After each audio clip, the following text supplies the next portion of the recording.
Tertúlia. Boa tarde a todos, estamos iniciando mais uma tertúlia. Hoje é dia 7 de setembro de 2015, segunda-feira. O verbete é de número 3503. Ele é constituído de 6 páginas, 50 logias e 15 máximos. O título é Gradiente de Compreensão, da especialidade Autocogniciologia. E aqui vai ser defendido pelo verbetógrafo estreante, o professor Henri Leboeuf. O professor Henri Leboeuf, ele é professor de ensino básico e superior nas áreas de física, formação de professores e processos de ensino-aprendizagem. Ele é formado em física, especialista e mestre em ensino de ciências. Voluntário da Conscienciologia desde 2001, professor da Conscienciologia desde 2002 e atualmente voluntário na Reconsciência. Definologia.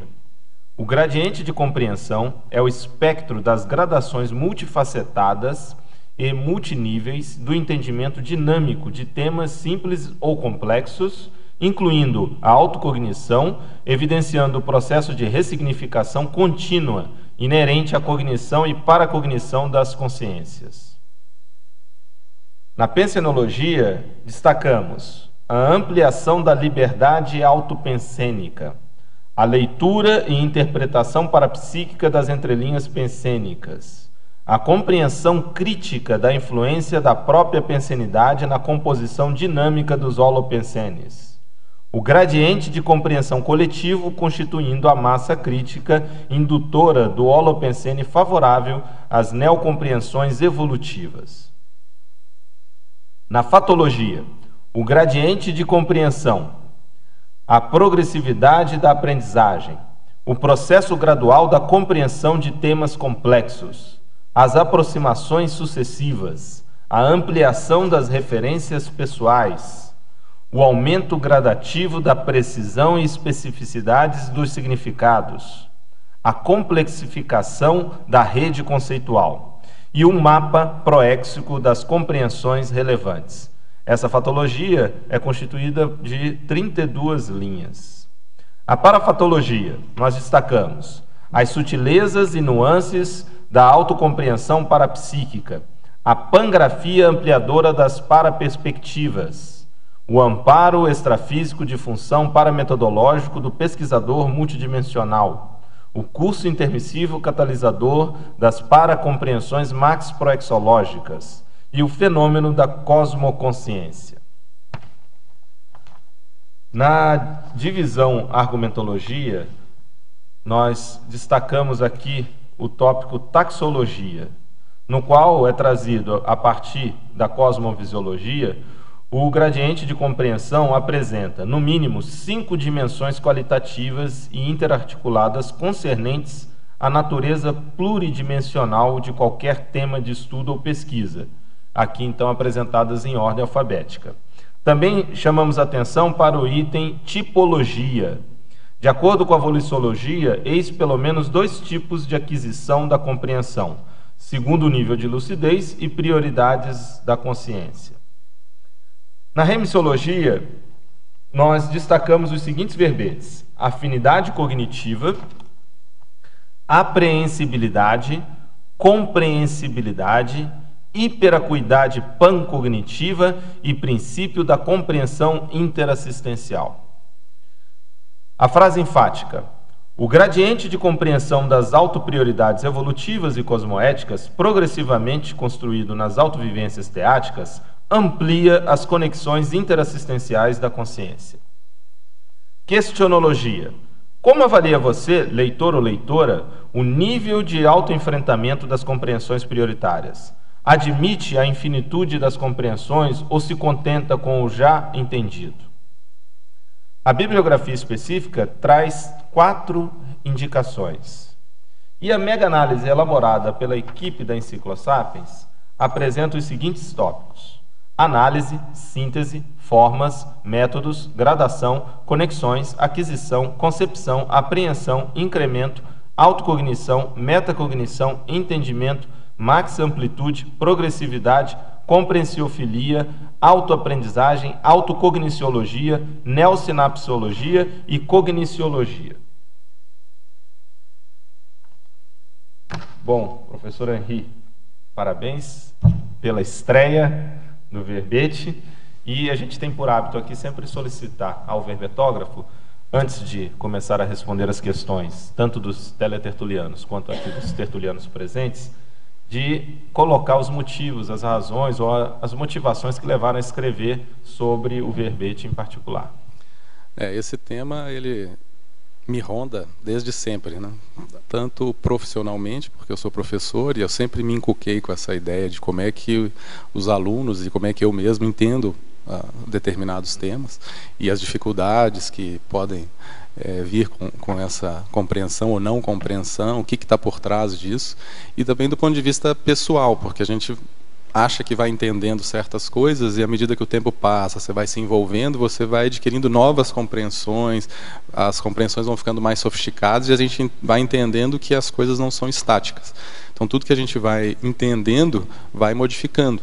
Até coisas que eu ensinava lá no início, quando eu comecei a trabalhar com a docência, e que eu ensino hoje, 2 décadas depois, o meu nível de compreensão daquele assunto é completamente diferente. E lá no passado eu já ensinava. Então como que dá esse processo de compreensão? E aí me veio essa ideia de gradiente, né, de tentar explorar essa questão de como é que as coisas vão se conduzindo progressivamente, como é que você vai mudando o significado das questões. E de uns anos para cá eu também comecei a perceber que uma certa ideia rígida de como é que a gente aprende, de como é que a gente compreende as coisas, atrapalha muito a aprendizagem. Então eu comecei a ver isso com alunos e também comigo mesmo, né? A partir do momento que você tem uma concepção de que ou você sabe ou não sabe, e não vê essa gradação, a gente, pela minha hipótese, a gente aprende menos, porque você não consegue enxergar essas nuances todas, né?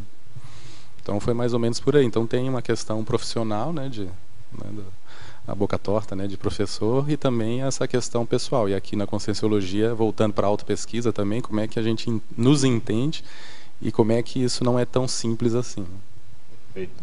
Você colocou a questão, né, de sua atuação enquanto professor, e o que a gente vê é realmente a melhor forma de aprender é ensinando. Isso significa que quando você começa a ensinar, você não está com um conhecimento completo, como você estava colocando, né? Você vai cada vez ampliando aquela compreensão do tema, às vezes até mesmo fazendo reformulações. Isso na formação de professores também é uma coisa muito séria, porque você tem várias expectativas, assim, não, eu tenho que saber tudo primeiro para depois ensinar. E aí você vai mostrando que nunca se sabe tudo. Então não tem essa história de saber primeiro para ensinar depois. Você tem algum nível de compreensão que você pode julgar que já é suficiente para aquilo. Mas que à medida que você se envolve é que você vai fazendo compreensões mais profundas sobre o tema. Então isso às vezes também tira um pouco o medo de começar a fazer as coisas. Perfeito. Bom, vamos começar aqui com questões de União da Vitória aqui no Paraná. Professor Henri, Pensenologia, página 27, 4ª linha, de baixo para cima. Como podemos melhorar a nossa leitura e interpretação parapsíquica das entrelinhas pensênicas? Aí eu coloquei leitura e interpretação, porque às vezes a gente tem uma leitura parapsíquica, mas a nossa interpretação não é parapsíquica, não é multidimensional. Por exemplo, a gente pode estar aqui falando e de repente vem uma ideia que captou, ou algum amparador, né, soprou, só que a captação ela foi parapsíquica, mas o meu entendimento não foi. Por exemplo, eu acho que a ideia é minha. Então você tem a questão de captação, mas você tem também a questão de interpretação, e que é necessário um desenvolvimento, vamos dizer assim, de uma cognição multidimensional para entender essas questões.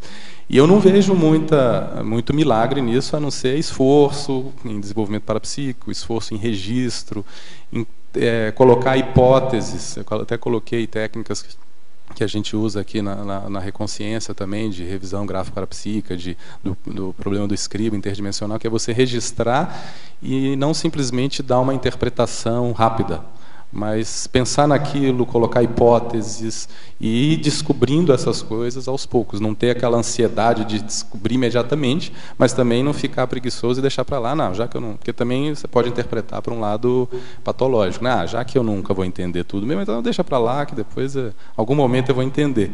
Então você tem uma exigência do esforço, mas ao mesmo tempo uma maturidade de entender que é processual.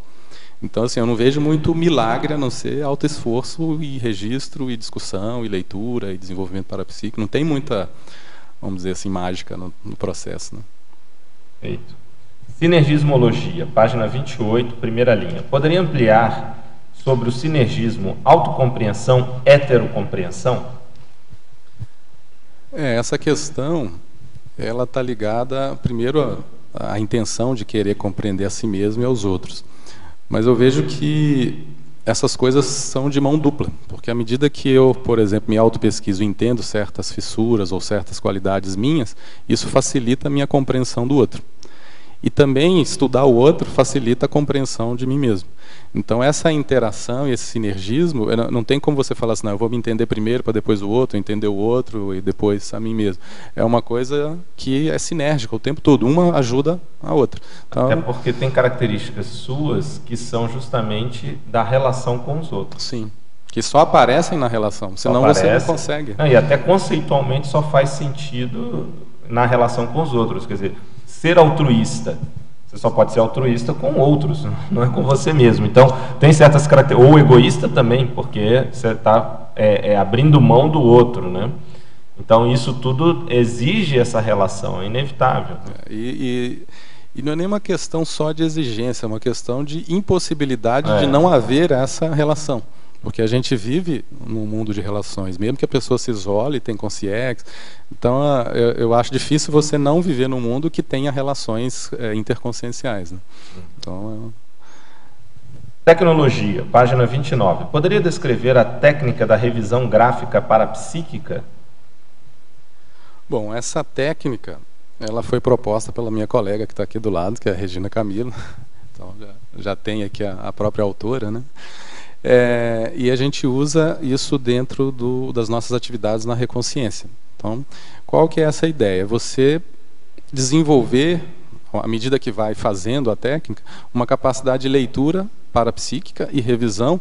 Por exemplo, você pega um texto e você vai ler não só o que está escrito, mas você se abre parapsiquicamente para registrar as parapercepções, os holopensenes que são evocados e como é que você interage com aquele texto, porque não tem só uma questão do texto em si, as ideias que ele traz, mas como você, na condição de revisor, traz as suas próprias ideias, os seus pensenes, você se mistura naquilo. Então é um processo de desenvolvimento parapsíquico, onde você usa o texto para fazer uma revisão, mas pensando multidimensionalmente. Então a gente, dentro dessa técnica, a gente usa uma outra também, que a gente chama de técnica do escriba, que é você o tempo todo estar registrando as suas parapercepções e criando hipóteses, e na medida do possível você, né, dentro, obviamente, do nível parapsíquico de cada um, você conseguir contribuir na revisão de um texto. Isso é uma técnica, inclusive, que é ensinada dentro dos cursos da Reconsciência, formação do pesquisador, e é bem interessante, dá uma visão bastante... Porque ela não é uma técnica assim, que você usa e acontece. Você aprende fazendo e vai se desenvolvendo com ela também. Então, ela é mão dupla nesse sentido. Uhum. Queria só retomar, quase que não sai, a questão anterior, quando você falou de autocompreensão e heterocompreensão, né? Muitas vezes até a gente estava falando das relações, né? Usa as pessoas que estão ao nosso redor justamente para ter informações sobre a gente. Então, um exemplo disso é muito a questão da família, né? O grupo karma. Às vezes a gente vai ver, com uma frequência até elevada, um certo padrão de comportamento, de conduta ou de valores que estão presentes ali na família e que, na verdade, servem de espelho para mostrar elementos que são nossos. Devido a ter aquela afinidade por estar naquela família, em muitos casos, acaba então, às vezes, a análise conscienciométrica dos outros ajudando diretamente na análise autoconscienciométrica. Então, só queria que me ocorreu aqui, lembrando essa questão de autocompreensão e heterocompreensão, como é que essa via de mão dupla, né? Isso é interessante, porque já várias coisas que eu pesquisei em mim, eu só consegui captar exatamente olhando para as pessoas do meu círculo de relações e vendo determinados padrões que se repetiam. E também uma coisa que ajuda é quando você muda de círculo de relações, porque às vezes aquilo ali está tão impregnado que você não percebe que é daquele jeito, porque você já está dentro daquele processo. E aí, por exemplo, uma questão, quando eu me mudei de cidade e fui conviver com outras pessoas que tinham outras ideias, às vezes fica até mais claro como é o padrão daquele grupo, porque você tem um outro para ter uma referência. Tem uma referência. E aí que você se percebe o tanto que você é parecido com aquilo e nem sequer se dava conta. Então essa questão da relação é interessante mesmo. Ou o contrário também, né? Você via que era um peixe fora d'água. E mesmo assim, o outro ajudou você a fazer ter essa autocompreensão devido ao processo de comparação, seja pela similitude, seja pela diferença, né? Boa tarde, queria dar os parabéns e também te perguntar, você dá aula em qual área? Hoje eu trabalho na área de física e formação de professores, e eu trabalho também com disciplinas ligadas à aprendizagem e coisas assim. Você é graduado em física, então? Mas apesar de ser graduado em física, tudo que eu estudei depois foi para a área de ensino, minha especialização, mestrado, tudo na área de ensino. Então, eu gosto da área de teoria de aprendizagem, esse tipo de coisa. E trabalho também com formação de professor. Então, apesar da minha formação inicial ser em física, eu migrei, né? Alguns brincam que eu estou me humanizando, né? Saí das exatas e fui indo para os humanas. Né? Mas hoje o meu foco maior é em processo de ensino e aprendizagem, apesar de eu continuar dando aula de física. Né? Eu queria te perguntar aqui na página 31, na sua tipologia lá embaixo, você trouxe 2 tipos de aquisição da compreensão. Você poderia discorrer sobre os 2? Bom, aqui eu tentei colocar o seguinte, porque às vezes a gente, principalmente em escola, né, a gente às vezes tem um vício de achar que a pessoa só aprende porque tem alguém ensinando para ela formalmente, né? Então eu quis trazer aqui a ideia de que, primeiro, você pode aprender independente, né, com uma questão do autodidatismo, etc., mas você aprende independente de querer. Só de estar aqui convivendo uns com os outros, inevitavelmente você aprende alguma coisa, mesmo que aleatória. O fato de chegar aqui, ficar conversando, encontrar num restaurante, conversar, alguma coisa acontece ali. A sua cognição ela não está congelada e só aprende quando está na escola, ou quando está lendo, ou quando está na frente de um professor. Por outro lado, existe essa aprendizagem, essa compreensão mais sistemática, quando você descobre que tem alguma coisa que realmente você precisa investir e você faz um estudo sistemático e se coloca ali na experiência daquela área, porque você acha que ela é prioridade para você. E aí você bota a sua vontade para funcionar de maneira mais sistemática. Então você pode tanto aprender aleatoriamente no dia a dia, né, sem, vamos dizer assim, um esforço sistemático, como você pode escolher, não, isso aqui eu tenho que compreender em profundidade, e sistematizar isso, e ler, e fazer curso, e conversar com os outros, e fazer um esforço mais sistemático. Né, em qualquer área, desde um conteúdo escolar, até o parapsiquismo, até a ProEx, você pode fazer dos 2 jeitos. Você pode ir deixando e meio que descobrindo ao acaso, ou você pode sistematicamente colocar o foco naquilo. Você acha que a gente poderia falar de um conhecimento estanque e um conhecimento em movimento? Então, aquele aprendizado mais estanque da leitura, né, sem descaracterizar, e o aprendizado onde você retira o que você aprende e, na troca, vai ampliando, vamos dizer assim.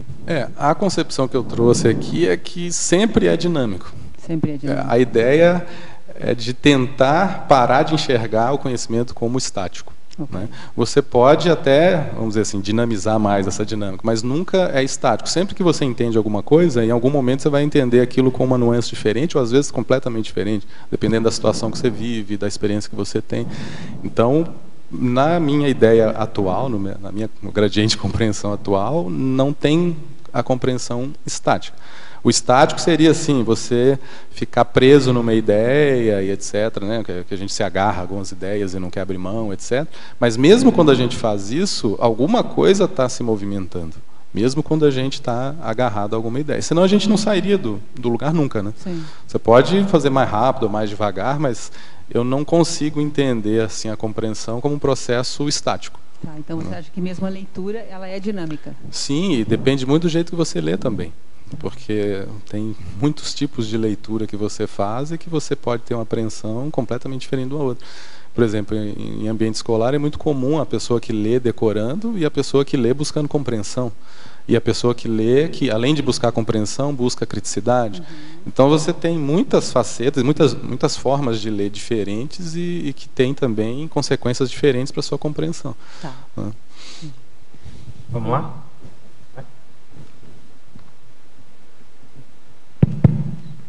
Bom, parabéns pelo verbete, Henry. Na parafatologia, página 28, a terceira linha de baixo para cima. O fio da meada da recuperação de cons através de caminhos insuspeitos. Isso aí é uma questão interessante, porque às vezes é aquela coisa de puxar um fio e vir uma peruca, né? E às vezes você não tem muita ideia de onde que você vai ter alguma recuperação de cons, né? Às vezes você está numa situação que aparentemente não envolve um estudo proéxico, por exemplo, avançado, mas de repente você tem um sinal ali que na hora que você vai ver te traz um monte de outras questões.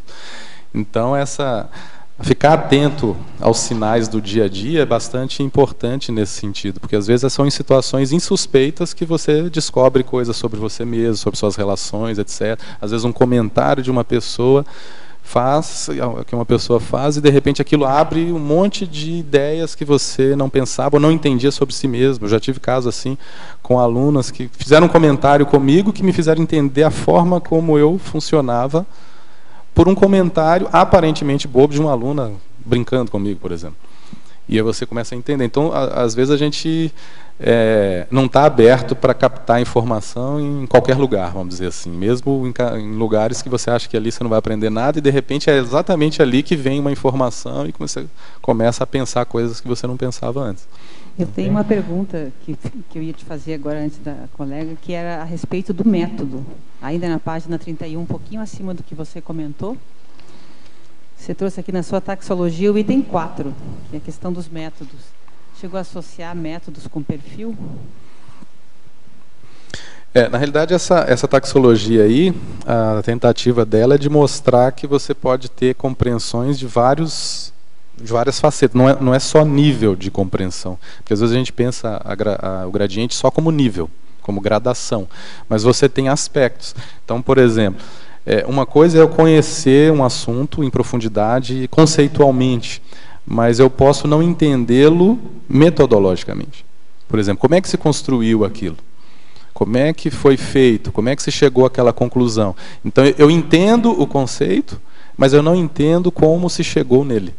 Então, isso é um outro aspecto da compreensão, né? Mesmo que eu entenda em profundidade um conceito. Então, você tem a gradação, mas tem quais facetas? Então, por exemplo, aqui, tem a faceta dos objetivos, que às vezes as pessoas não se tocam, né? O conhecimento é construído por consciências. Então, elas têm intenções por trás daquilo. Quais as intenções da construção daquele conhecimento? Então, eu posso entender, posso me apegar, e quando eu entendo quais as intenções por trás dele, eu começo a ver que é coisa diferente. Então, você foi por um outro viés, entendeu outro aspecto daquela ideia. Então, é nesse sentido que eu estou colocando aqui. E a metodologia, se a gente pensar em termos conscienciais, que cada um aqui é singular e único, ela é diferente para cada um. Mesmo que existam métodos, vamos dizer, ser mais gerais, que ajudem várias pessoas, mas até a maneira como você compreende o método e usa é individual. Mesmo que eu estou usando tal método, você está usando o mesmo, mas a maneira como eu entendo ele, como você entende, como a gente usa, é diferente, né? Porque a nossa compreensão daquilo é diferente. Hein? Bom, mitologia, página 30. Poderia fazer um cotejo sobre o mito da tábula rasa com o tema do verbete? Bom, o mito da tábula rasa é partir do princípio que a gente não sabe nada e vai aprender a partir daí, né? Como se não houvesse nada. E a gente parte do princípio que todo mundo ele já tem uma história evolutiva aí, uma holobiografia, e traz consigo conhecimentos prévios. Então, na educação também isso é bastante comum, né? A pessoa não sabe nada e eu vou ensiná-la. E isso é um mito, né? Principalmente se a gente vai para já é um mito dentro do paradigma unidimensional. Se você for estudar a aprendizagem, isso já é mito. No paradigma consciencial vira mais mito ainda, porque você traz conhecimento de outras vidas, de outras vivências, etc. Então ninguém chega na sua frente como tábula rasa e você vai lá escrever. Isso é um mito. E no gradiente de compreensão a gente tem que entender isso, né? As pessoas, elas têm um conhecimento multimilenar e qualquer pessoa que você converse, ela vai ter um conhecimento nesse sentido. Pode ser que ela não saiba as coisas que eu saiba, mas eu também não sei as coisas que ela sabe. E ver de maneira muito reduzida a outra pessoa pode incorrer nesse tipo de mito, né? Ah, esse é burro, não sabe nada. E na realidade tem um mundo ali atrás de conhecimento que você não leva em consideração porque a sua visão, a sua compreensão do outro é muito estreita, né? E a aquisição de conhecimento sempre se dá por uma vinculação com aquilo que a pessoa já tem. Quer dizer, é impossível não chegar aquele conhecimento isolado do restante do que a pessoa já tem. Então, em algum lugar, ela vai tentar encaixar, organizar. Você até aborda aqui a questão de ressignificação. Sim. É justamente quando você reordena internamente o seu sistema talvez de cognição, né? Talvez, assim, por hipótese, toda significação já seja uma ressignificação. Né? As teorias de aprendizagem hoje, todas elas têm esse princípio, né? Que você só aprende relacionando com algo que você já tem. Né? Inclusive, esse algo que você já tem pode ajudar você a aprender e pode atrapalhar. Eu até coloquei também em alguns lugares do verbete. Porque um atributo fundamental é a memória. Se nós falarmos ainda do ponto de vista serexológico, a holomemória. E memória é algum conhecimento que você já tem. Sim. Porque sem memória não tem aprendizado. Então é uma questão já de necessidade direta. E apesar de parecer óbvio essa ideia, né, de que você já tem, você constrói em cima do que você já tem, ainda é comum ver pessoas achando que o outro não sabe nada. Então é por isso que eu quis reforçar aí um mito da tábula rasa, né? Agora questões de São Paulo. Estrangeirismologia, página 27, terceira linha. Exemplifique, por favor, os pequenos insights cotidianos ampliando progressivamente a autocognição. Bom, isso se você tem uma vida que você presta mais atenção nas coisas que você faz, esses insights eles são mais bem aproveitados. Mas mesmo que você não faça isso, é muito difícil que ao longo da sua vida cotidiana não apareça algo na sua frente, algum insight que possa melhorar a forma como você entende o mundo, entende você mesmo. Então eu acho quase impossível não ter isso. A questão é aproveitar esses insights, porque às vezes você tem, não anota, esquece, coisas do tipo. Mas eu quis chamar a atenção aqui que isso é cotidiano. E que se a pessoa se envolver realmente com o conhecimento, com a compreensão, ela vai começar a se dar conta disso e também ela vai propiciar, vai fomentar que aconteça mais também. Porque aí você está sempre em contato, por exemplo, com um livro, com alguém, vai participar de alguma atividade que tem alguém explicando alguma coisa, e isso vai te gerando insights, né? A não ser que a pessoa pare de pensar, vamos dizer assim. Patologia, página 27, última linha. O que pode falar sobre a compreensão da compreensão, a compreensão da incompreensão e a incompreensão da incompreensão? Esse foi um insight interessante, porque quando eu escrevi isso, vamos ver se a gente compreende isso. Porque até aconteceu uma coisa interessante. Há 2 dias atrás, obviamente o verbete já estava pronto já aqui, e me deu o insight de pegar um livro na biblioteca, e que eu não tinha citado aqui no verbete. Eu até trouxe o livro, que é esse aqui do Edgar Morin, que ele escreveu aquela coleção Método, e o último volume é sobre ética. E quando eu peguei, deu o insight de ir na estante e pegar esse livro exatamente. E quando eu peguei, tinha um marcador de página, na hora que eu abri, o capítulo se chamava A Ética da Compreensão. E isso me chamou muita atenção, porque, mas depois da manhã eu vou defender um verbete sobre gradiente de compreensão. E aí eu fui reler o capítulo, e estava cheio de anotação, de grifo, e eu percebi que tem coisas que eu escrevi aqui, que eu tirei desse livro, e não tinha me dado conta, porque eu li esse livro há alguns anos atrás. Mas há 2 dias atrás, não, pega esse livro. Veio a ideia e eu fui lá pegar. Então veja, e aí eu retomei exatamente essas frases que estão sendo perguntadas, né? A compreensão da compreensão, está escrito isso aqui, e eu nem tinha me dado conta de que isso tinha ficado na minha mente, e depois de anos eu acabei escrevendo aquilo. Mas a ideia é o seguinte, por exemplo, a compreensão da incompreensão. É o esforço que você tem que fazer para entender por que o outro ou você mesmo não entende alguma coisa. Isso ele está ligado muito fortemente à interassistencialidade. Porque não é simplesmente, vamos dizer assim, dizer que o outro não compreende. Não é uma constatação. É você entender como ele compreende, por que ele tem dificuldade de entender aquilo. Então, compreender a incompreensão alheia, eu acho que é de uma importância interassistencial fundamental. Porque é só a partir de entender por que o outro não entende que eu vou conseguir ajudá-lo de uma maneira, digamos assim, mais profissional. Simplesmente constatar que não entende, não é isso. É entender, compreender a incompreensão alheia. Tem a situação em que a pessoa, ela está falando, né, simplesmente destacar ou destacar que ela não entende, o que ela não compreende, é um ponto. Mas, às vezes, ela acha que o outro não compreende, quando o outro compreende. Isso a gente vê muito em debate, a questão de quando um discorda do outro, e a pessoa se vira para o outro e fala assim: ah, você não entendeu. Como partindo da premissa que se ele entendesse, ele concordaria com o ponto de vista do que está falando. Então, assim, a pessoa atribui a discordância a uma incompreensão, quando na verdade não é. Às vezes a pessoa compreendeu e ela discorda do ponto de vista de quem está falando. Compreensão, isso é um ponto importante. Compreensão não é concordância. Eu posso compreender, por exemplo, o raciocínio de um assassino e não concordar com ele. Mas eu entendi a lógica que fez ele cometer aquilo, né? Então, por exemplo, se a pessoa vai entender mais da mente, das patologias, etc., o grande esforço dela é de compreensão de por que a pessoa chega ali e como que eu posso ajudá-la. E não simplesmente, isso não implica em concordância, né? E da mesma forma as outras coisas, a incompreensão da incompreensão, que é o que gera mais briga talvez hoje, né? Você não entende que o outro possa não entender, em qualquer nível, né? Há muito tempo atrás, quando eu estava fazendo uma especialização, eu tomei contato com um filósofo da ciência que era também cientista, que era o Gaston Bachelard. Não sei se vocês já ouviram falar. E ele escrevia assim que ele achava muito estranho os professores, principalmente os professores da área científica, não entenderem que os alunos não entendiam. Porque, segundo ele tinha que partir da premissa que ia ser difícil entender. Ou seja, ele não devia se espantar com a não compreensão. Ele tinha que se espantar se a pessoa entendesse rápido. Porque, segundo ele, o conhecimento científico ele é muito afastado do conhecimento do senso comum, e que para, no caso, um estudante sair do senso comum e chegar no conhecimento científico, ele teria que passar por vários obstáculos relativos à forma de pensar. E ele até chamou isso de obstáculo epistemológico, né? Então, ele achava estranho que os professores... né? Não, você tinha que achar estranho ele entender, não que ele não entendesse.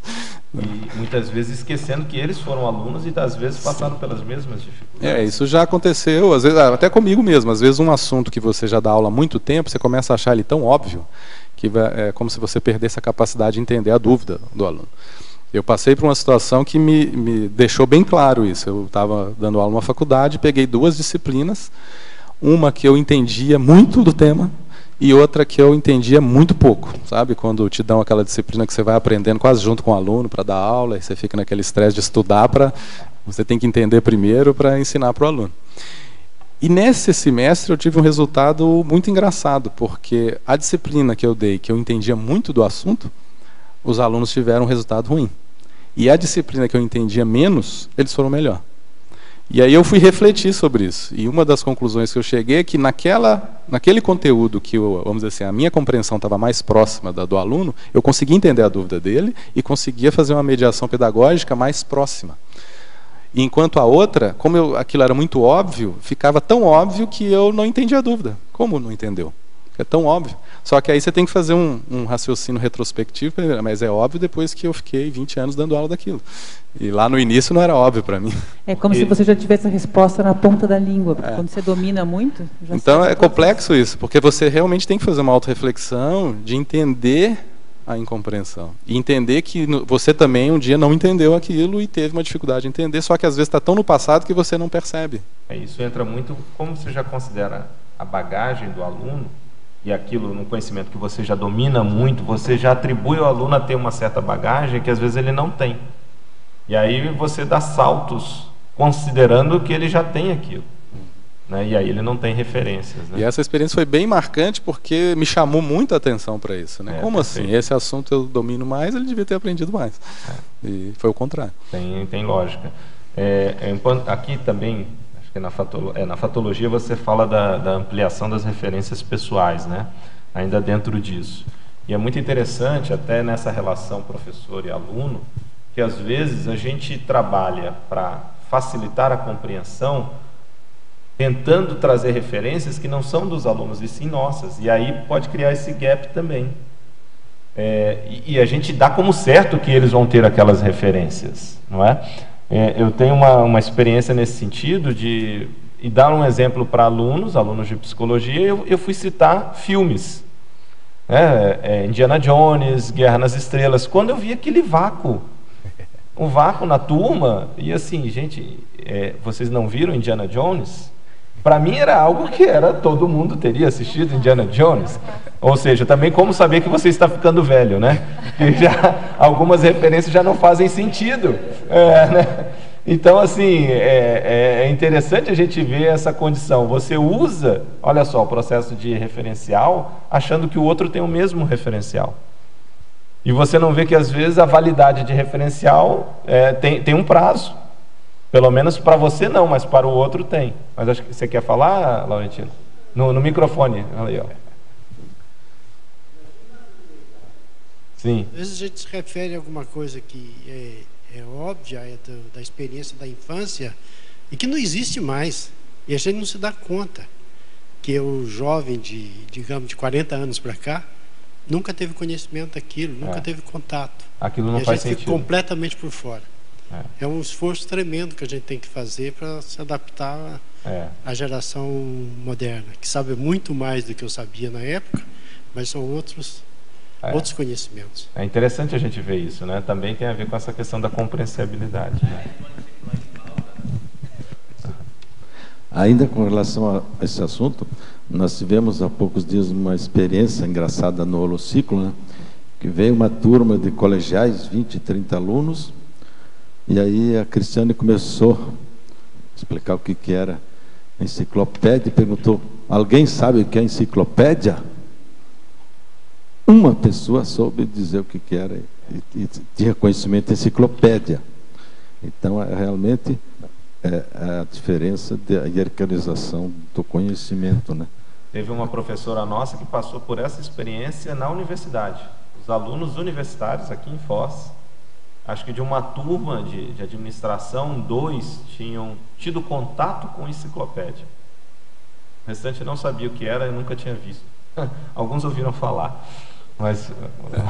Mas eu acho que essa é uma questão muito séria quando você pensa do ponto de vista de intercompreensão também e de maneira geral e do processo pedagógico e parapedagógico em particular, que é uma grande tarefa nossa tentar fazer essa mediação, né, entre o que o outro conhece e aquilo que eu quero trazer. E isso é muito mais complexo do que parece, né? Envolve linguagem, envolve, no nosso caso, mediação interdimensional de pensenes, holopensenes. Então é um negócio que, para mim, dá para estudar o resto da vida para conseguir entender essa questão.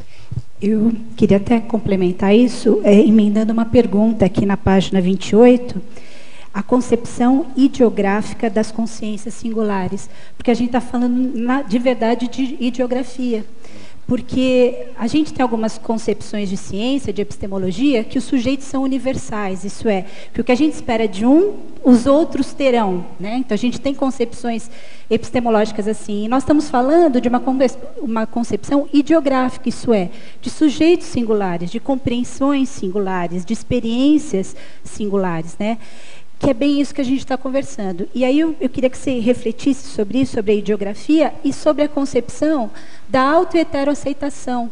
Não aceitação no sentido piegas, né, eu vou aceitar o outro, mas justamente essa postura de abertismo cognitivo, de olhar como o outro funciona, a singularidade do outro, essa ideografia do outro, essa holobiografia, e que métodos ou que atenções que a gente pode ter para começar a captar mais como o outro funciona, para até a gente começar a ter aí uma flexibilidade interacional no dia a dia e mesmo dando aula, enfim, né? Enquanto uma metodologia de aprendizagem. Eu coloquei essa questão aí ideográfica, depois em outro lugar eu coloquei também da idiosincrasia, né, da individualidade de cada um, exatamente para chamar a atenção para isso. Porque esse também eu acho que é um erro de abordagem, né? A gente partir do pressuposto que o outro é igual a gente, ou que pensa igual a gente, e que existe um padrão, aquele é o correto, e às vezes eu não sou assim, eu tento me adequar. Então, essa questão da autoaceitação e da compreensão, elas são intimamente conectadas. Porque na hora que você entende o universo que é cada consciência, até na teoriologia eu coloquei, né, a mega complexidade da consciência, você, em primeiro lugar, eu acho que a gente assume uma postura menos dogmática e menos arrogante, porque você entende que você não sabe tudo e entende que o outro é diferente, que ele pode ser, que ele tem direito, e isso também me ajuda a entender que eu também posso ser diferente. E isso acho que é uma coisa fundamental nas interações, né? E a aceitação nesse sentido de compreensão, né? Não no sentido piegas, passar a mão na cabeça, o coitado, não pôde entender isso, mas a questão mesmo de enxergar o outro como uma consciência singular, multimilenária, e que constrói o raciocínio dela em outras bases que não as nossas, porque ela tem outras experiências diferentes das nossas. E isso é um grande problema, né? O pessoal brinca, porque eu sou professor de física, e as pessoas acham, não, mas física é uma coisa tão difícil. Não, difícil é entender a gente mesmo, os outros e as nossas relações. Física é fácil, porque isso é muito mais complexo, né? Muito mais. Eu acho interessante essa questão que a Regina trouxe, levantou, e, na verdade, assim, às vezes tem esse duelo, né? O nomotético de um lado e o geográfico do outro. E o que eu vejo não é nenhum nem outro. Ou, na verdade, melhor dizendo, os dois, dependendo do aspecto que você vai trazer. Porque a ideografia totalmente também não existe. Você tem elementos comuns, mínimos. E eu vejo isso, às vezes as pessoas têm até em relação à visão da própria conscienciologia. A conscienciologia, né, é ideográfica e tal. Cada consciência é uma consciência, claro. Mas também ela é nomotética num certo nível. Se não fosse assim, a gente não falaria em escala evolutiva. Por exemplo, eu considero que todo mundo aqui vai chegar a ser serenão. Isso é uma regra nomotética.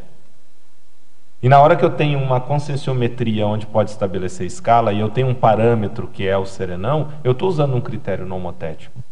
Então, o desafio é trabalhar com a dosagem tanto de uma questão quanto de outra. Existem elementos que são transversais, ou estariam se reproduzindo, ou estariam presentes, vamos dizer assim, mas, obviamente, existe um grande percentual da configuração desses elementos, que aí entra a idiosincrasia. Então, eu acho que o desafio nosso é entrar nesse, vamos fazer assim, fazer esse equilíbrio entre o processo nomotético e o processo ideográfico. A própria comunicabilidade, ela é surpreendente nesse sentido, porque se você considerar uma idiosincrasia absoluta, como é que eu consigo me comunicar com o outro? Não teria. Etimologicamente, o comum, código. Comunicar é o comum, não é? Você não consegue. Não há código. Não há código.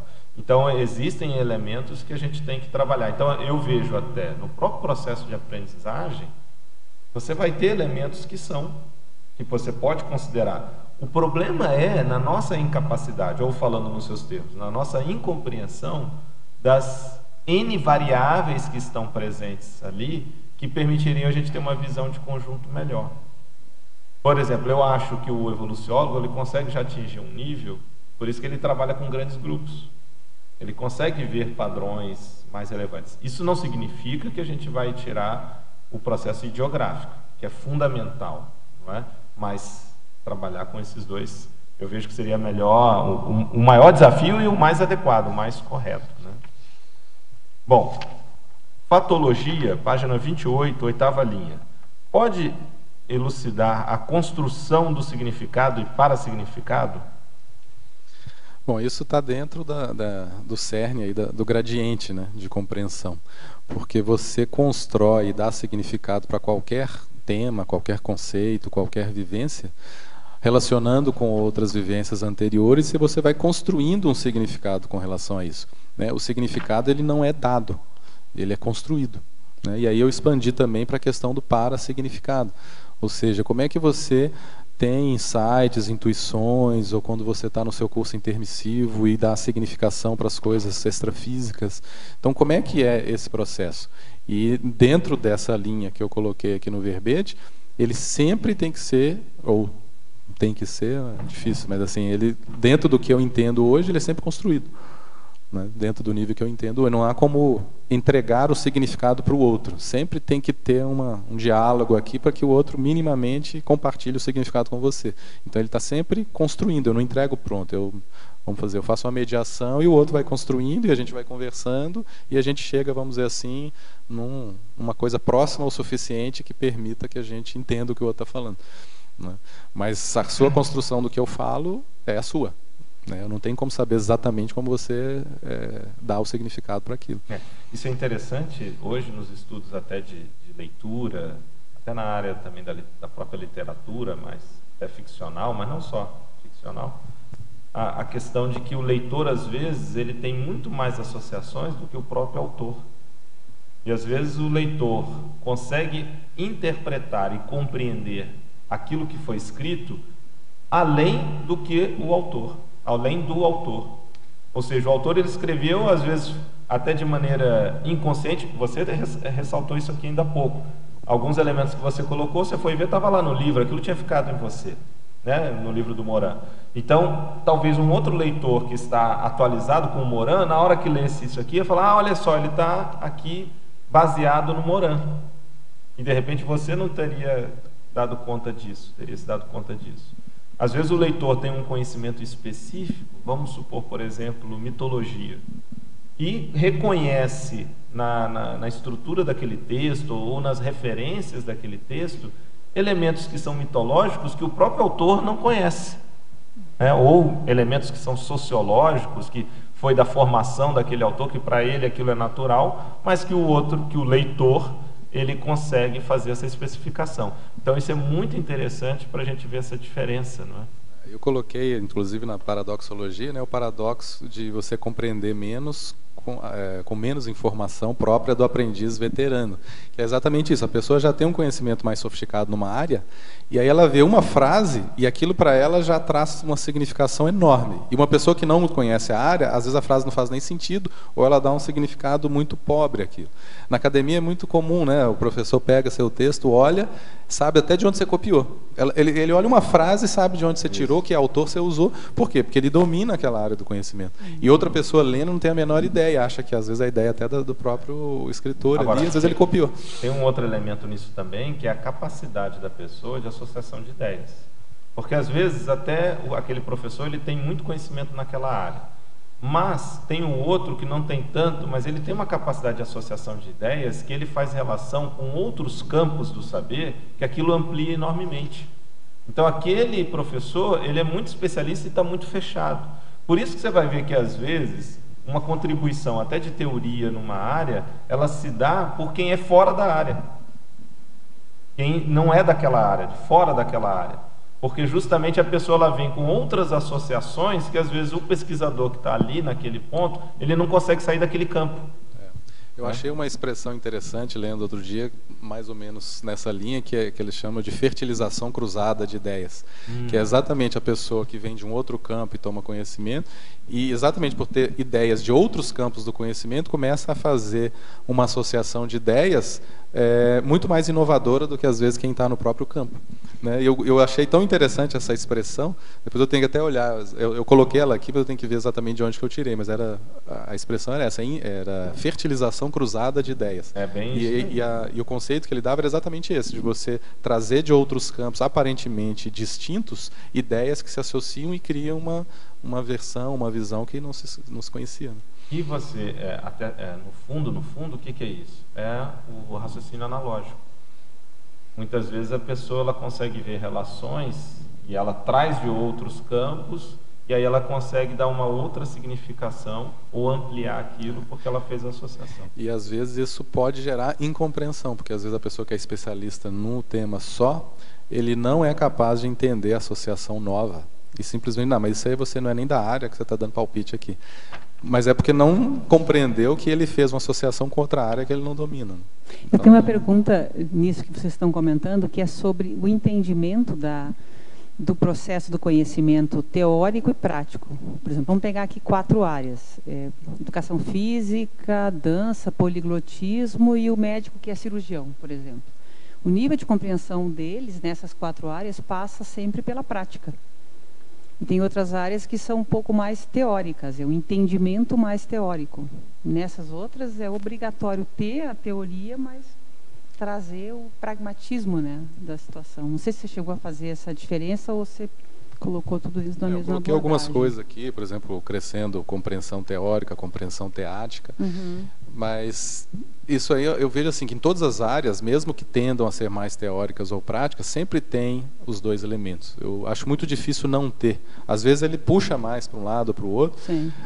A própria ideia de pensene, que a gente usa na conscienciologia, ela já traz a ação junto com a manifestação, porque é energia. Então é difícil você... É claro que você pode puxar mais para um lado. Claro. Às vezes, quando se fala que a pessoa é muito teórica, é porque ela está num desenvolvimento mais conceitual, mas tem algum nível, mesmo que pequeno, de prática ali. Porque se você pensa diferente, vamos pensar, somos conscientes de interação. Partindo do pressuposto que a nossa unidade de manifestação é o pensene. Se eu mudo a minha forma de pensenizar, eu estou mudando o meu campo.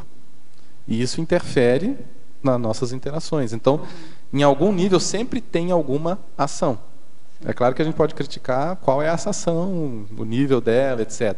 Mas talvez a gente tenha que começar, vamos dizer assim, a pensar de maneira menos separada a ideia de teoria e prática. Né? Talvez, em termos de, usando a tua palavra, gradações. Né? A gradação colocar para um mais cirurgião, gradações por exemplo, nisso, a gradação para ele entender, vai passar naturalmente pela prática. Não tem jeito. Eu coloquei aqui também a ideia do gradiente de compreensão, gradiente de realização, né? Porque as coisas elas são mais misturadas do que parecem, né? Porque senão fica parecendo que tem a pessoa só prática, a pessoa só teórica. E eu tenho dificuldade de ver tão separado assim. Obrigada. Página 28, Henri. Na parafatologia, a retrocognição desencadeadora de autocompreensões grupocármicas. Bom, isso aí eu coloquei pelo seguinte. Um elemento retrocognitivo pode desencadear um nível de compreensão das suas relações com pessoas que estão próximas e mudar, fazer acertos ou até desacertos grupocármicos. Então, às vezes você está convivendo com uma pessoa, ou tem alguma dificuldade com ela, ou tem alguma facilidade com ela, e às vezes um elemento retrocognitivo muda toda essa situação. Então, ela tem uma repercussão grupocármica, dependendo do que você tem de retrocognição, que é bastante expressiva. Então eu quis chamar a atenção para isso, que a retrocognição ela pode mudar a sua forma de enxergar suas relações, de compreendê-las, e até baixar a bola, dependendo da situação, porque de repente você tem uma dificuldade com a pessoa e está lá botando a culpa nela, de repente você lembra todo o processo que ela tem raiva e não é à toa de você, vamos dizer assim. Então você vai modificando essa compreensão das suas relações, né? Ok? Agora questões de Curitiba. Alver Metógrafo, professor Henri. Pensenologia, página 27, 7ª linha. Como podemos melhorar nossa compreensão crítica da influência da própria pensenidade na composição dinâmica dos holopensenes?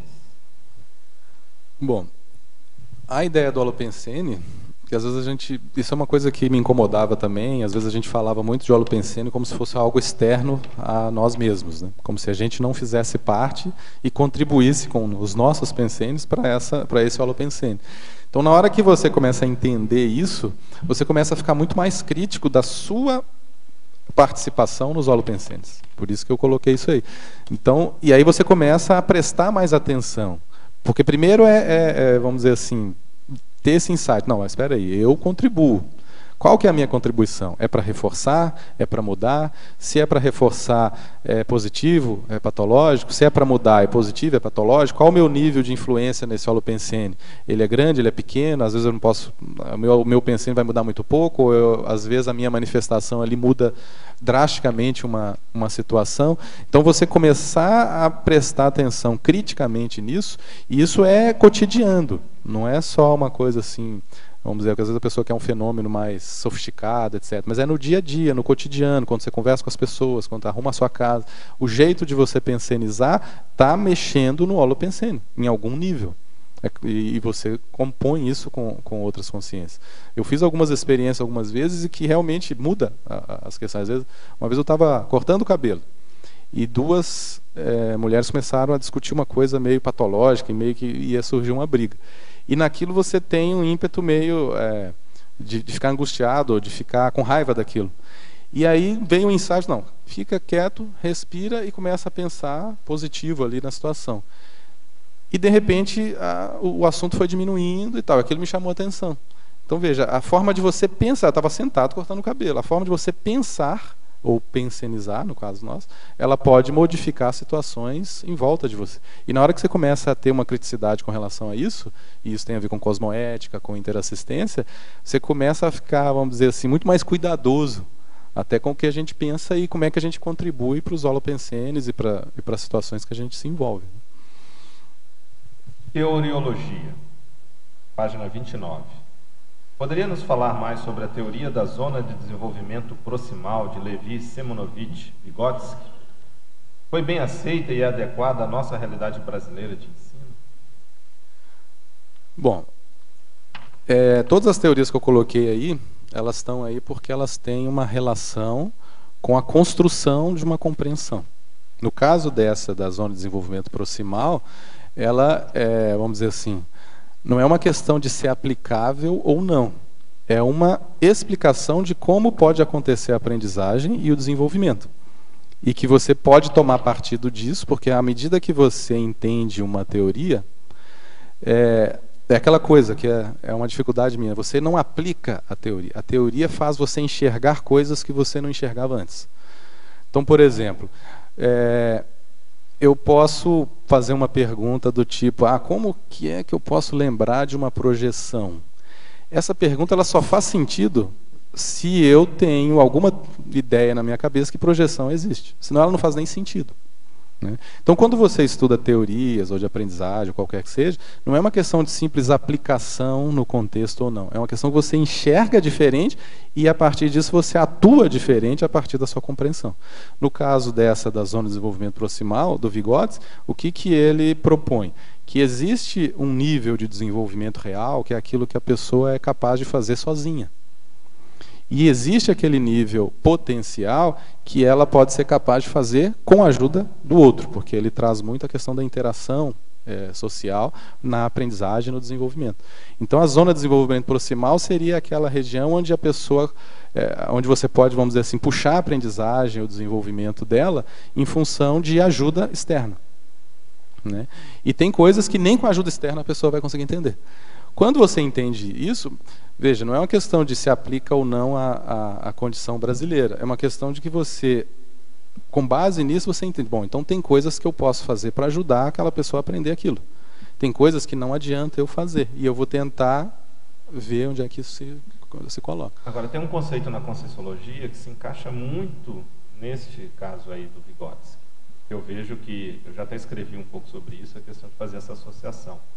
Seria uma espécie de zona de desenvolvimento proximal parapsíquico. E aonde se dá isso? Na extrapolação parapsíquica. Qual é a diferença da extrapolação que não chega no estupro evolutivo? Quer dizer, eu parto da hipótese que o amparador, na hora que ele propicia uma extrapolação parapsíquica, conceitualmente extrapolação, a pessoa não é capaz de fazer aquilo saiu da capacidade dela inicial, né, de ter aquela experiência, ou seja, aquilo foi produzido por um amparador que permitiu ela ir além do que ela consegue normalmente, existe um limite. Quer dizer, esse ir além do que ela é capaz, do ponto de vista parapsíquico, ele tem um limite para não acabar prejudicando a própria pessoa. Então, esse limite, essa fronteira, seria justamente a zona de desenvolvimento proximal parapsíquico. Ou seja, até onde pode um amparador promover, em que nível, até que nível, a extrapolação parapsíquica. E aí, justamente, a gente vê uma associação direta com a teoria do Vygotsky. Então, eu vejo, minha opinião em particular, eu acho que essa teoria do Vygotsky não se aplica à realidade brasileira, se aplica a muito mais coisa do que transcende a realidade brasileira. O extrapolacionismo parapsíquico que nós estudamos na Conscienciologia, para mim, ele é delimitado por essa zona de desenvolvimento proximal parapsíquico. E isso é interessante porque a própria pergunta, ela induz a gente a tentar entender o que a pessoa chama de teoria e o que a pessoa chama de realidade. Porque como é que é essa relação, né? Como é que eu aplico uma teoria a uma realidade? Não, a teoria serve para você interpretar coisas e você vai mudar suas ações e ver qual a repercussão das suas ações naquele ambiente. Então, por exemplo, coisas que eu estudei, tanto do Vygotsky quanto de outros autores, me ajudam enormemente na minha sala de aula. E eu dou aula para alunos adolescentes, ensino médio e alunos de ensino superior. E muda completamente a minha relação com os alunos, muda completamente a forma como eu enxergo o que eles estão aprendendo, o que eles não estão aprendendo e por que eles estão aprendendo ou não. E até a gente pode falar que isso é uma aplicação, porque eu me baseei nessas ideias para poder interagir com a pessoa. É porque às vezes a gente pensa assim, em impor alguma teoria pedagógica, né, supra-sumo, e obrigar as pessoas a fazerem, e na área educacional às vezes tem muito isso, vem alguém com uma proposta pronta e quer encaixar sem compreender como as pessoas que estão ali estão vendo e como é que elas podem compreender, e inclusive dar a questão crítica delas discordarem.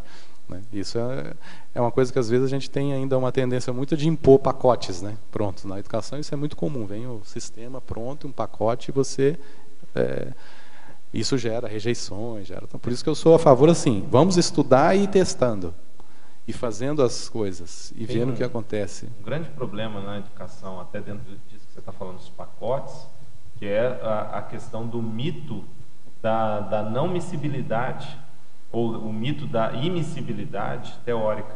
Ou seja, não, esse autor aqui não dá para ser tratado junto com esse autor. Quando que, na verdade, existem elementos da teoria de um com a de outro que podem ser encaixados. Mas existe muitas vezes, principalmente na academia, né, dentro da universidade, sobretudo, essa ideia de que tal autor não pode ter contato com outro. Não dá para fazer um referencial teórico composto por esses dois autores. Eles são extremamente antagônicos. Isso também é uma visão muito simplista. E tem até um historiador da Federal Fluminense que aborda sobre isso, né? Na história isso é muito presente.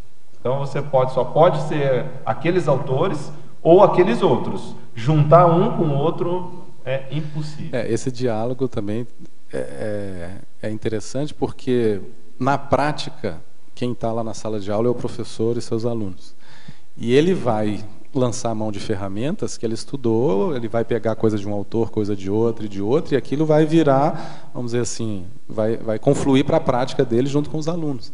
Então, você não consegue ser purista numa teoria e aplicar. As teorias são para ampliar a nossa perspectiva, da gente ver possibilidades, e você juntar aquilo, e na prática você vai ajudar, vai atuar dentro do nível de compreensão que você tem de todas elas, ou de nenhuma delas, e junto com a pessoa que está aprendendo, né? Então, eu sou muito mais assim, vai estudar várias coisas e ver o que acontece na sua sala de aula, do que simplesmente, não, eu sou piagetiano, eu sou vygotskiano, né? Porque senão você pode criar uma amarra, ao invés de soltar e ter uma liberdade de pensamento e até ajudar, você pode criar amarras teóricas, né? O problema é que na própria formação hoje, dependendo da linha profissional, há uma lavagem cerebral nesse sentido que você já tem que se encaixar.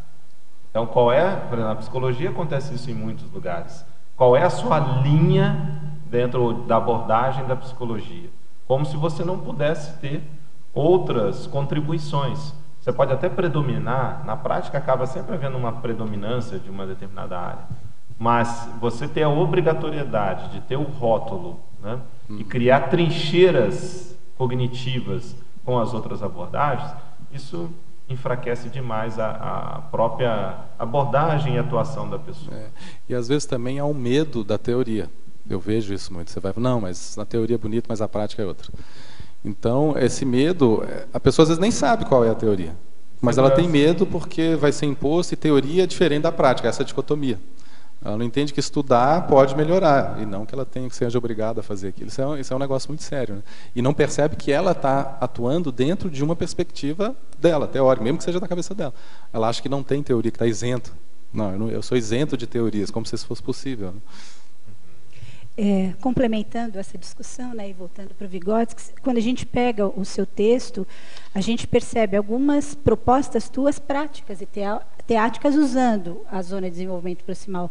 Quando você fala de campos interdimensionais, quando você fala dessa negociação de significados, né? Porque a questão da extrapolação parapsíquica, uma coisa que o Vygotsky ajuda muito, essa questão da zona de desenvolvimento proximal, enquanto a interação entre consciências, que também foi algo que a gente discutiu aqui, nos ajuda a mudar, a compreender, a aprender. Por quê? Porque justamente na interação com o outro, no que ele chama de interpessoal, do intrapessoal, que eu vou construindo, a internalização, que é como eu leio as coisas, isso acontece nesse âmbito entre as relações. Então, isso que nós estamos fazendo aqui, o que a gente faz o tempo todo, geram zonas de desenvolvimento proximal desses campos dimensionais e pessoais. E se a gente fizer uma analogia de uma ciência multidimensional, na hora que a gente vai anotando isso, criando hipótese disso, a gente começa a perceber que os campos parapsíquicos, eles estão em todos os lugares, lavando louça, quando a gente lê um texto.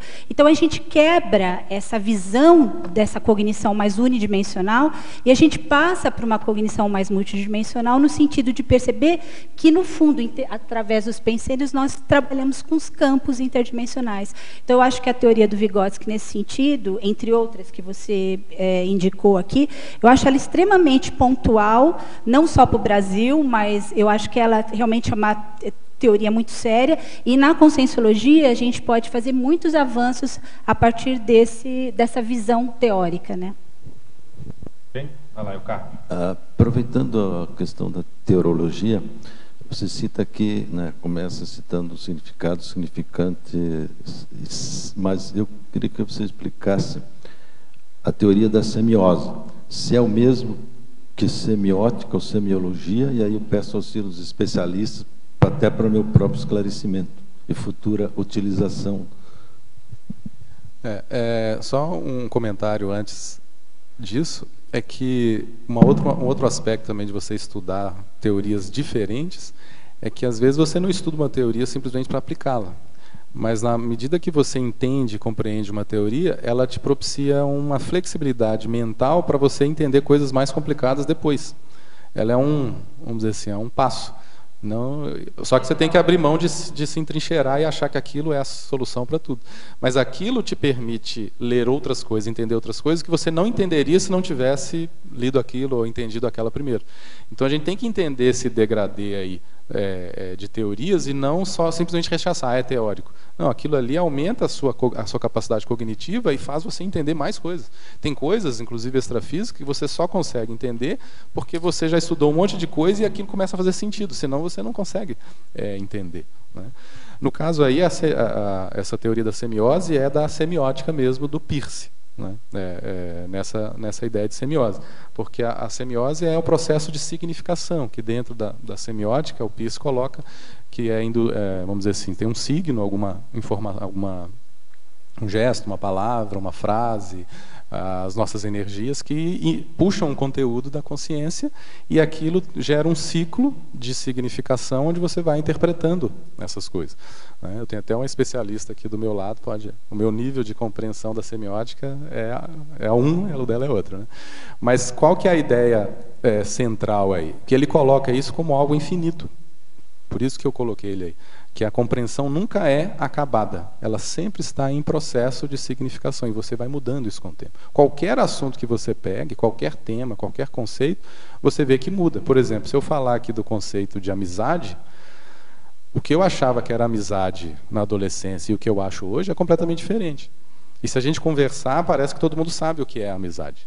E isso acontece com qualquer tema. Se eu falar democracia, o que eu entendo de democracia hoje é diferente do que eu entendia antes, e vai ser diferente do que eu vou entender amanhã.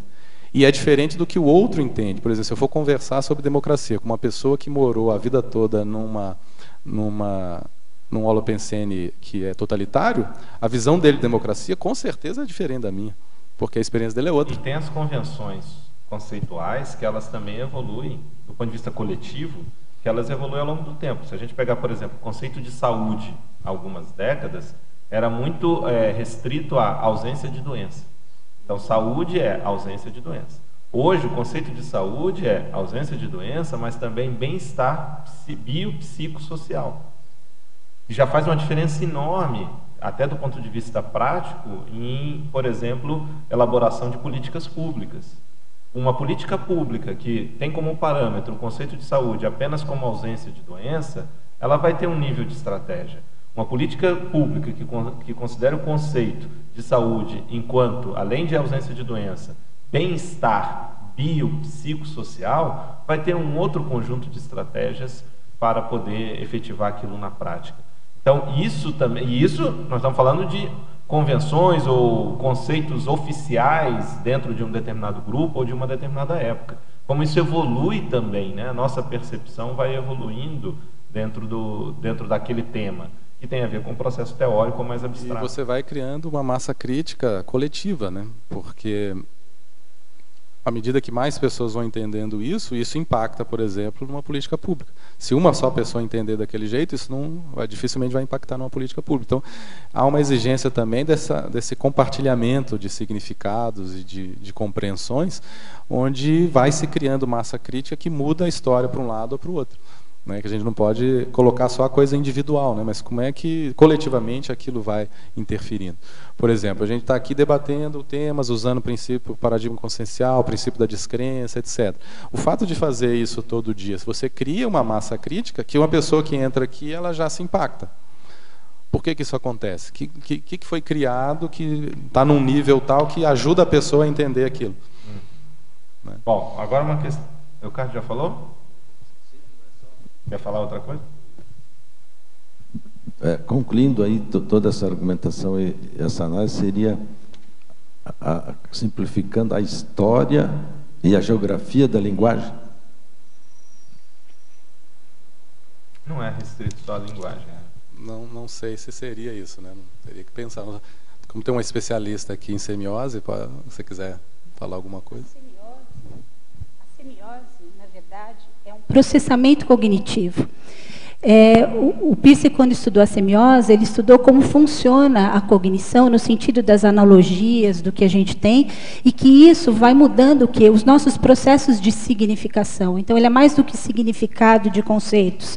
Então, a gente tem os conceitos que, para isso, também vão evoluindo. Para isso, ele tem um conceito chamado interpretante, que explica porque cada um de nós, apesar da gente ter os conceitos sociais, históricos do dicionário, por que aquele conceito evolui em nós e por que nós, de uma forma singular, apreendemos aquele conceito. Por exemplo, a gente tem o verbete amor.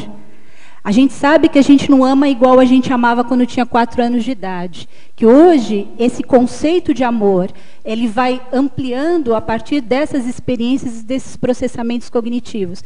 Então, o Peirce, ele colocou um elemento na semiótica, diferente, por exemplo, da semiologia, que o signo, ele não é só a forma e o conteúdo, ele tem um terceiro elemento, que é o interpretante, que é essa singularidade dessa pessoa, dessa consciência que vai compreender esse conceito. Só que na hora que a gente trabalha isso nas nossas experiências, no nosso dia a dia, nós vamos criando o quê? Cada um a sua forma de funcionamento cognitivo, em que a gente vai ampliando esses conceitos, que a gente vai aprendendo, que a gente vai mudando. E isso que é a semiose, é na verdade, é um processamento cognitivo. E ele estuda isso, como isso evolui. Né? Então, ele é mais do que só um conceito de significado. Né? Ele fala de significação enquanto um processo analógico, um processo que envolve memórias, experiências, enfim, que ela vai sendo construído na própria experiência desse indivíduo. Agora, imagina a gente colocar isso de uma forma holobiográfica. Né? Então, quando a gente fala em semiose, a gente está olhando processos de aprendizagem evolutiva, se a gente fizer isso uma analogia numa ciência multidimensional. Bom, agora a questão de Westfália, na Alemanha. Obrigado, professor Henri, pelo tema do seu verbete, de extrema relevância, principalmente a pessoas que, como eu, acompanham os estudos à distância.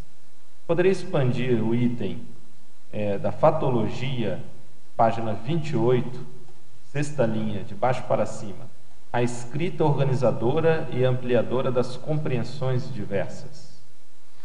Essa questão, aqui dentro da experiência que eu tenho, quando eu tento escrever as ideias, o nível de organização que eu tenho com elas é muito superior.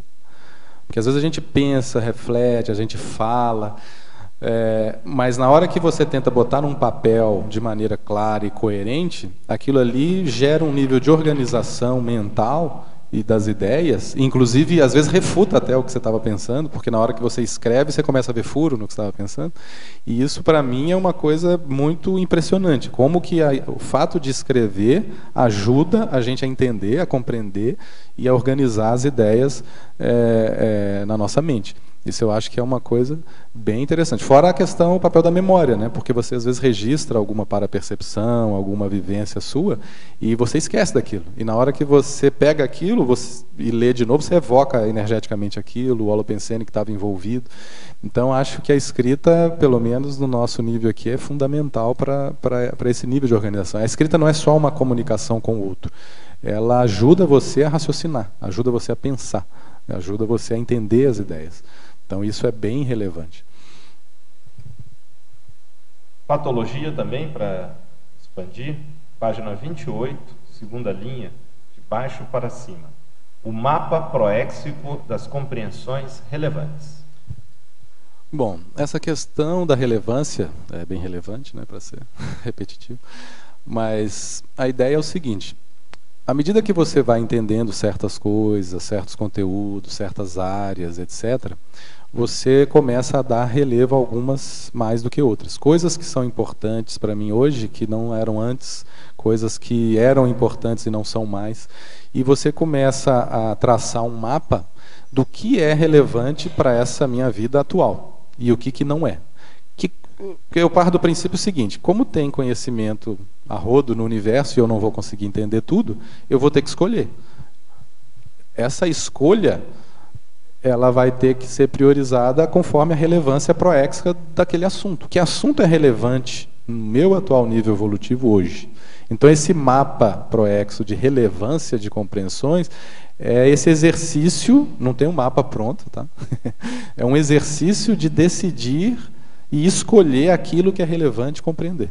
E investir na compreensão daquilo. Olha, isso aqui é relevante para mim hoje. Isso aqui não é relevante. O mais difícil, talvez, é você descartar o que não é relevante, porque às vezes a gente gosta de estudar tudo e fica disperso na situação. Mas o que é relevante para a minha ProEx? É isso que eu tenho que entender agora. Então você vai traçando um mapa de relevância. Eu tenho uma sugestão para você. Você ir até o CNPq, o Ministério de Ciência e Tecnologia, para dar uma palestra sobre esse tema.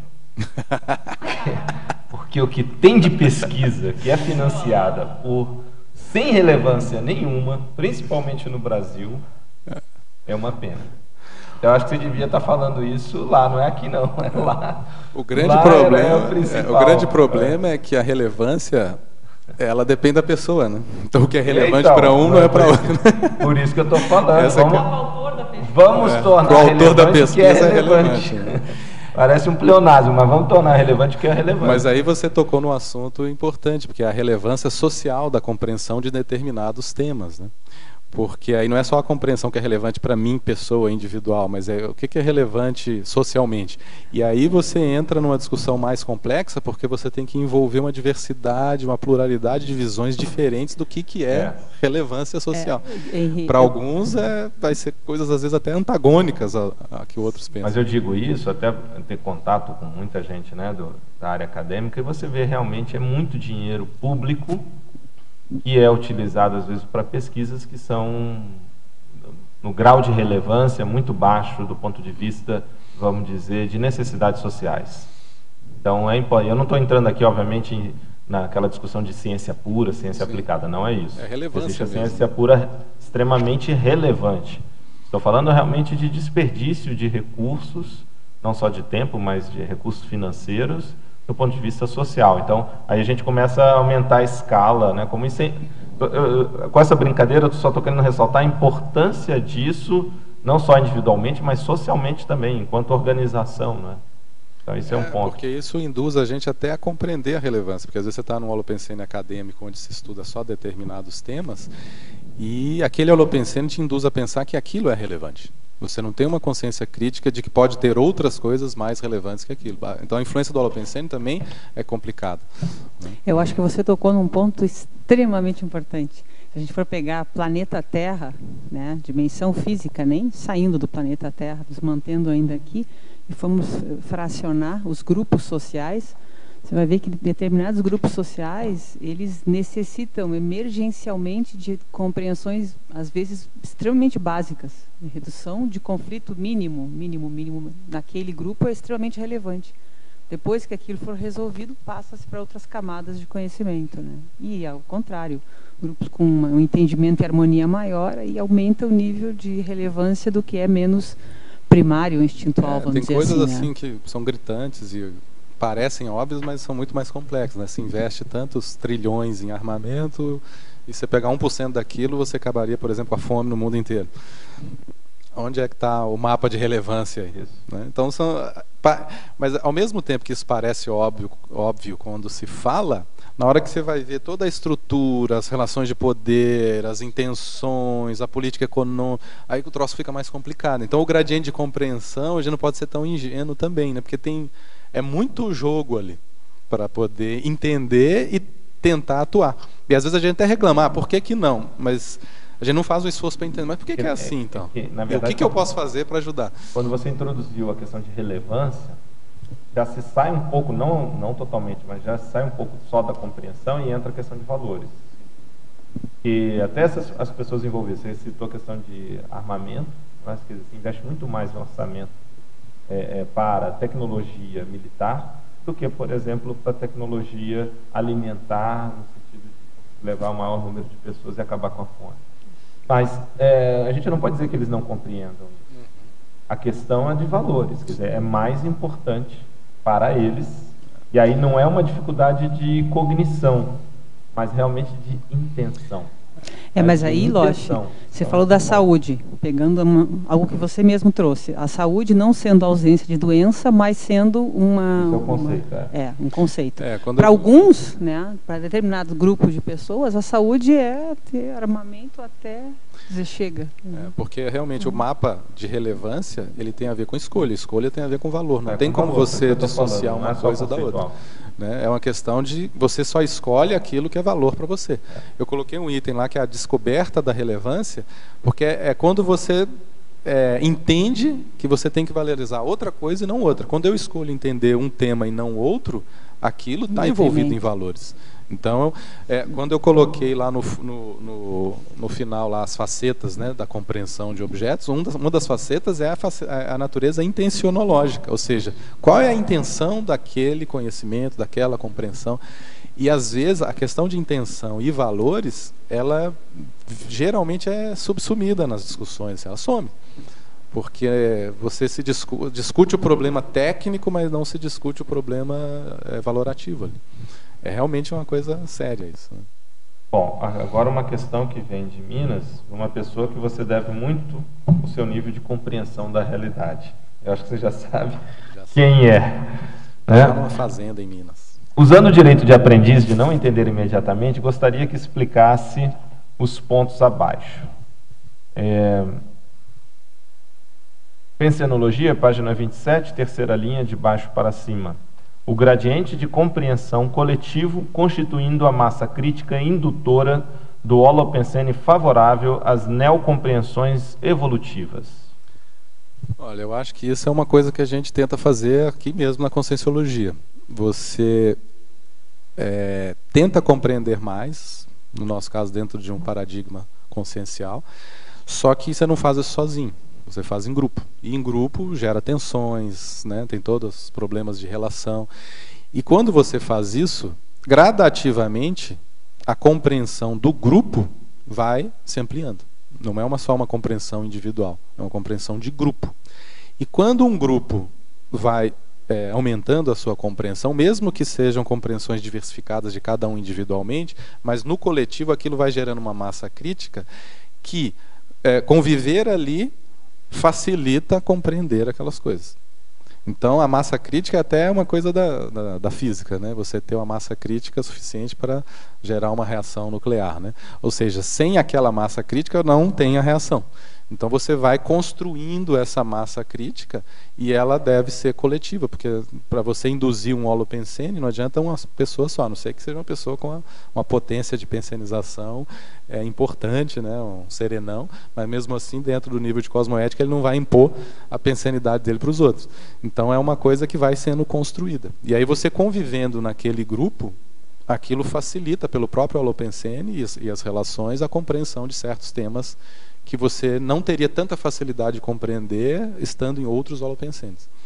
Você comentou agora a massa crítica, né? Você vê a importação desse conceito para outros campos que não a física, né? A questão até na área social, né? Ou na área política, tem que atingir a massa crítica para que a gente possa fazer tal ação, ou ter uma opinião pública para poder apoiar ou aprovar tal ação, né?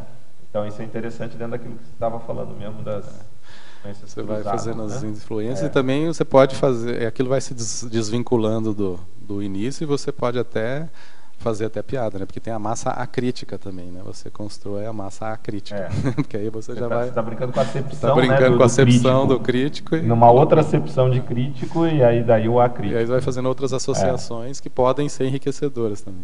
Outro exemplo disso é o conceito de resiliente, hoje muito utilizado na psicologia, da pessoa que consegue lidar com situações que seriam traumáticas, sem, contudo, desenvolver algum tipo de trauma. Ela sai, vamos supor assim, ilesa. E isso vem da própria química e física, não é? Quer dizer, uma propriedade do metal de conseguir lidar ou com impacto ou com uma temperatura e voltar depois à sua estrutura normal, né? Então, essa elasticidade, quer dizer, quando a gente fala conceitual, mas também entra teórica, de um campo para outro, ajuda muito na questão da compreensão para aquilo que você estava falando lá no início, né?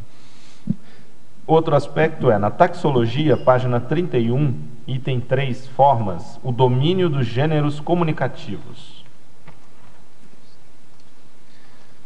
Bom, esse está ali na questão das diversas dimensões da compreensão, né? Então, no caso das formas, veja, a compreensão ela está ligada à cognição, mas ela está ligada também à comunicação. Como eu comunico as ideias ou os conhecimentos, etc., podem ajudar ou pode atrapalhar a compreensão alheia. Então, a forma de se comunicar, ela está ligada à compreensão. É um outro aspecto. Eu posso entender muito de um assunto, mas eu tenho uma dificuldade de comunicar com o outro esse tema, né? Então, essa é uma faceta da compreensão. Você compreende num nível comunicológico aquele assunto, né? Por exemplo, na pedagogia, na parapedagogia, isso é crucial, né? Não adianta eu entender um assunto e não conseguir comunicar, por exemplo, né? Esse é um aspecto relevante dentro dentro da compreensão, né? Tanto para te ajudar a compreender, como para você mediar a compreensão de outras pessoas e de si mesmo. Henri, aproveitando aí que a gente está falando da taxologia, né? Eu estava aqui querendo fazer uma pergunta nessa linha, já chegou uma pergunta antes, então vou emendar também. Parabéns pelo verbete, está bem interessante. Eu achei a taxologia bem legal, ela expande bastante a ideia da compreensão, mas eu queria focar um pouco em cima do item 2, que fala do item consciência, ou a natureza consciencial da compreensão. Que acho que é um ponto importante, o que você fala no final, o abandono da concepção de conhecimento fora da consciência, né? Eu queria que você tentasse ampliar um pouco essa ideia, até um pouco dentro do que a gente, e também um pouco relacionando com a forma como a gente é ensinado a entender compreensão na escola, onde a gente é perguntado, você compreendeu, você entendeu o que você leu? E a compreensão fica uma coisa que vem de fora, né? Não em relação, nunca uma coisa que você constrói a partir de você mesmo, através da própria experiência às vezes. Então, se você puder trazer um pouco essa ideia e também relacionar um pouco com a questão de compreender-se enquanto consciência, efetivamente, não quanto ser, digamos, né, corpo físico que pensa. Tem um caso para ilustrar, que é o seguinte: eu estava dando aula numa faculdade e eu dei um texto para os alunos lerem. E eu falei para uma aluna que aquilo era a visão de um autor, mas era um documento oficial, né? E que ela poderia discordar, se ela tivesse argumentação para discordar. E, para minha surpresa, a aluna teve uma crise na minha frente. Porque, como assim discordar? Você não está me dando isso para eu estudar? Ela achou a coisa mais estranha do mundo eu dizer que ela não precisava concordar com o texto que eu dei para ela. Porque se eu estava, na visão dela, se eu estava dando o texto, é porque aquilo é a versão correta e que ela tem que aprender. E aí eu tive que ter uma conversa com ela para tentar fazer entender que alguém escreveu isso, né? E alguém é outra pessoa que você pode discordar dela, pode estar errado, né? O livro não é sagrado e tal. E isso me chamou muita atenção, né? Porque à medida que você vai tendo uma consciência um pouco mais crítica de leitura, etc., você vê as teorias, as abordagens, os textos como ferramentas de reflexão para você entender coisas que você não entendia, para fazer novas associações de ideia, para viver melhor e assim por diante. E não para você ter a teoria final para, né, dizer para os outros qual que é a verdade. Porque isso tem a ver também com dogmatismo, tem a ver com a não autonomia intelectual e tudo mais, não construção da autonomia da compreensão. Porque quando eu falo em construção de compreensão em gradiente, implica que não existe a verdade absoluta. Está implícito. A descrenciologia ela está aí dentro, porque se tivesse a verdade absoluta, não ia. Poderia até a pessoa falar, não, tem um gradiente até você entender a verdade, mas aqui eu estou propondo não. As coisas são construídas mesmo. Se, partindo do pressuposto que no universo só tem consciência e energia, as únicas pessoas que podem construir conhecimento são as consciências. Então, todo conhecimento é construído por alguma ou algumas consciências. Então, o conhecimento é consciencial, ele está dentro, não está fora. E isso é um negócio complexo.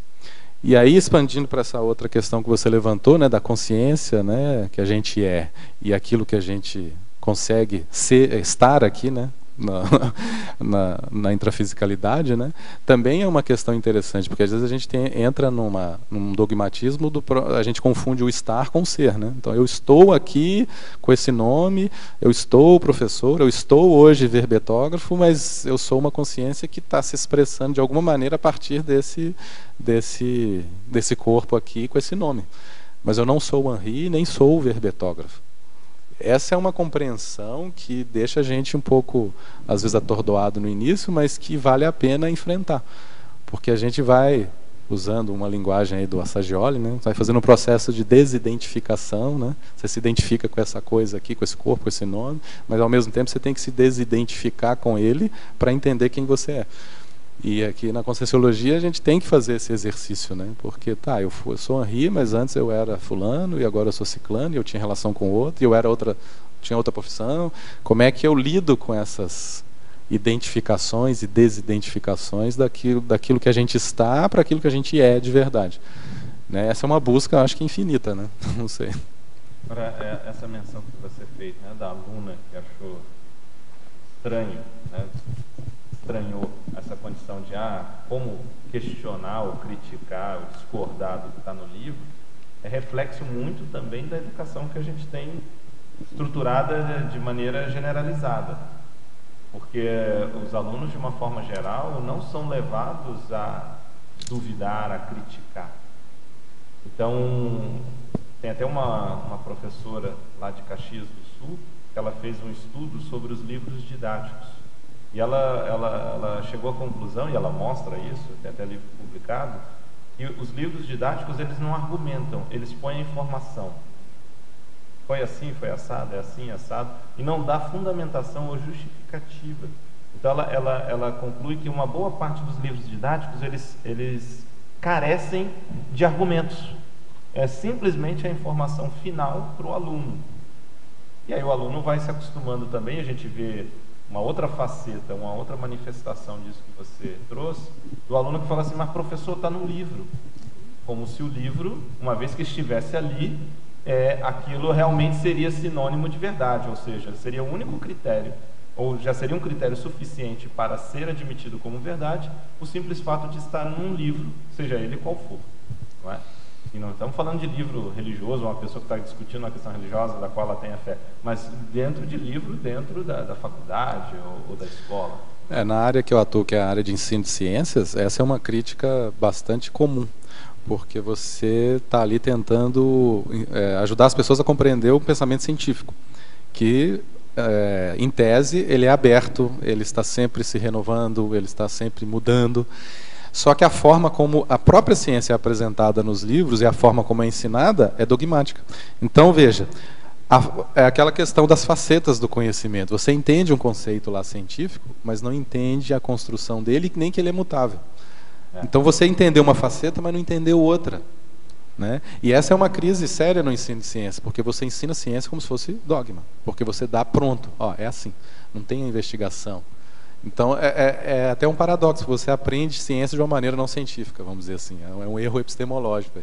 E isso é uma crítica bem séria dentro da escola, não só de ciências, porque na história também. Quem contou a história? Né? Quem disse que foi daquele jeito ou não? A pessoa não entende que não foi daquele jeito. Que alguém foi lá, pesquisou, pegou indícios, pegou documentos, pegou qualquer coisa, e a partir dali construiu a história em cima de elementos. Fez um recorte. Fez um recorte, e aquilo é o jeito que se entende a partir dos elementos que se tem e como é que se foi construído ali. E aí ele entende que história também é uma construção, porque senão a pessoa entende que a história são os fatos que aconteceram, e aí ela aprende assim, dogmaticamente. E não que quem escreveu o livro de história, pelo menos o historiador original, né? Porque às vezes o autor do livro, ele só pegou e transcreveu ali. Mas o historiador original, ele teve que ir às fontes, ele teve que ver vários elementos e construir a história a partir deles. A própria narrativa científica, o modelo ideal tradicional de terceira pessoa, né, ela induz que aquilo ali são os fatos. Então você discorre, então aconteceu tal coisa, como se não tivesse um narrador. Você está simplesmente vendo os fatos ocorrendo. Então, hoje tem estudos dentro da linguística justamente mostrando o critério retórico da comunicação científica, de que dá-se uma ideia de que os fatos acontecem por si mesmos e que não há interpretação misturada, é simplesmente uma narrativa ou uma descrição direta dos fatos.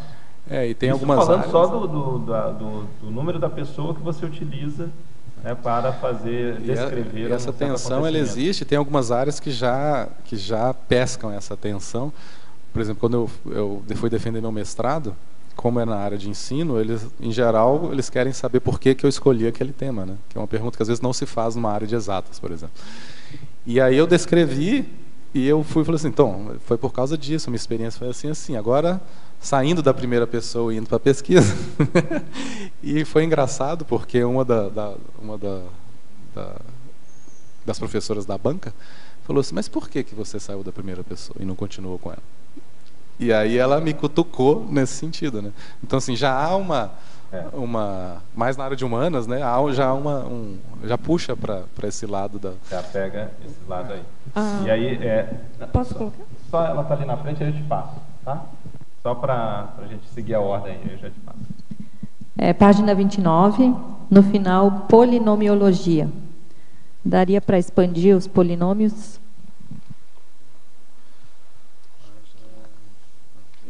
29. Tá. Bom, esse polinômio, é óbvio, tem a ver com a minha trajetória de aprendiz e de docente, né? Que é aprender a aprender, aprender a ensinar, ensinar a aprender e ensinar a ensinar. Então, essa construção, ela, vamos dizer assim, quando a gente se fosse possível, ser puramente aluno, né? Que dentro dessa concepção a gente nunca é uma coisa só, a gente está aprendendo a aprender, né? Quando você vira professor, você tem que aprender a ensinar para os outros. E aí você descobre que aprender a ensinar é entender como é que o outro aprende. Então, aprender a ensinar, chega uma hora que você entende que significa aprender, ensinar o outro a aprender, né? E aí você vai, por exemplo, no meu caso, eu comecei a trabalhar formação de professores. Então, veja, eu tenho que ensinar alguém a ensinar. Então, esse polinômio eu achei interessante porque tem a ver com a minha trajetória de ensino também, né? No início é que é aprender. Depois, mas agora eu tenho que ensinar alguém. E aí perceber que ensinar significa ajudar outro a aprender. Então, não é só aprender a ensinar a aprender. É uma coisa interessante aí. Alô.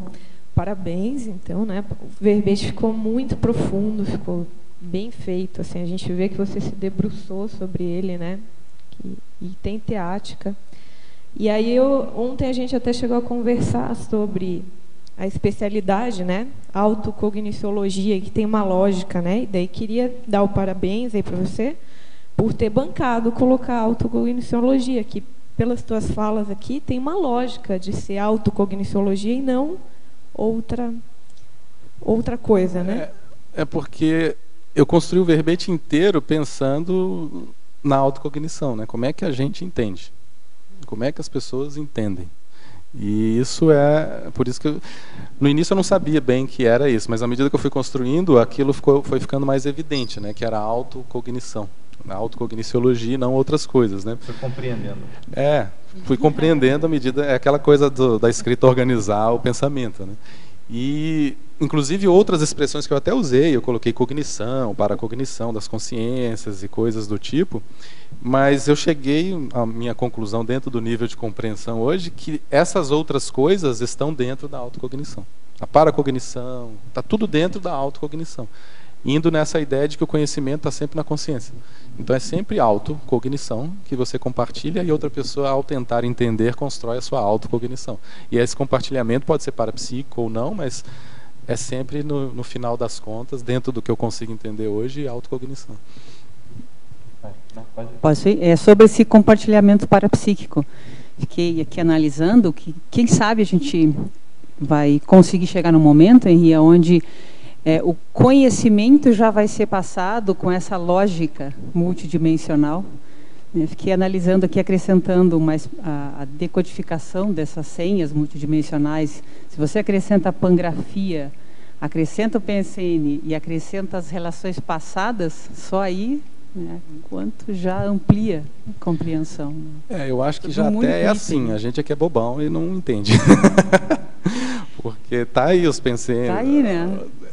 É uma questão mesmo da gente investir na compreensão disso, porque a minha hipótese é que já é assim, a gente aqui não tem cognição para entender as coisas direito e não pesca, né? Acho que o desenvolvimento parapsíquico eu acho que passa por isso, de construir uma cognição multidimensional mesmo, e que eu acho que é um esforço, pelo menos para mim é um esforço imenso, assim, não é uma coisa que para mim seja fácil. Eu acho que eu poderia te sugerir um próximo verbete que seria gradiente de compreensão multidimensional, né?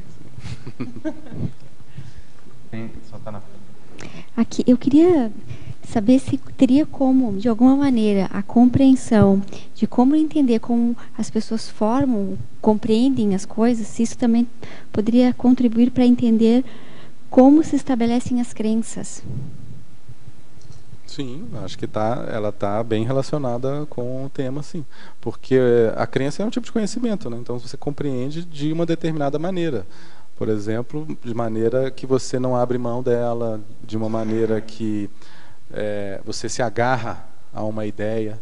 O próprio Mohan, ele fala, né, que às vezes a gente acha que a gente é que domina as ideias à medida que a gente estuda, mas chega uma hora que as ideias nos dominam e a gente vira escravo delas. Então, a crença é um tipo de conhecimento que tem níveis de compreensão também, né? Então, o Peirce também tem alguns textos onde ele explica a lógica de construção de crença, que é bem interessante. Tem um livro que chama Semiótica e Filosofia, e ele tem um texto só explicando a criação e como é que você vai desenvolvendo as crenças. É interessante, depois se você quiser eu passo a referência. Chama Física, misturando. Semiótica e Filosofia. E aí dentro desse livro tem um texto só falando de criação, fixação das crenças. É um capítulo.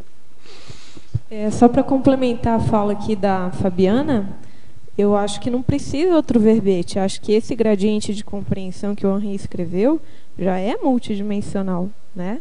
A abordagem dele foi multidimensional o tempo inteiro, né?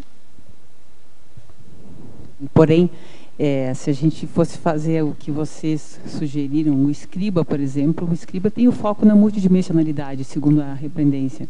Então, a ideia era essa, trazer tudo isso que você trouxe, né, na reconsciência, trazer tudo isso que você trouxe para o viés multidimensional. Na realidade, quando a gente escreve verbete, tem algumas palavras que a gente joga aqui que podem virar outras, né? Vai dando ideia, né? Eu acho que é interessante. Aprofundar.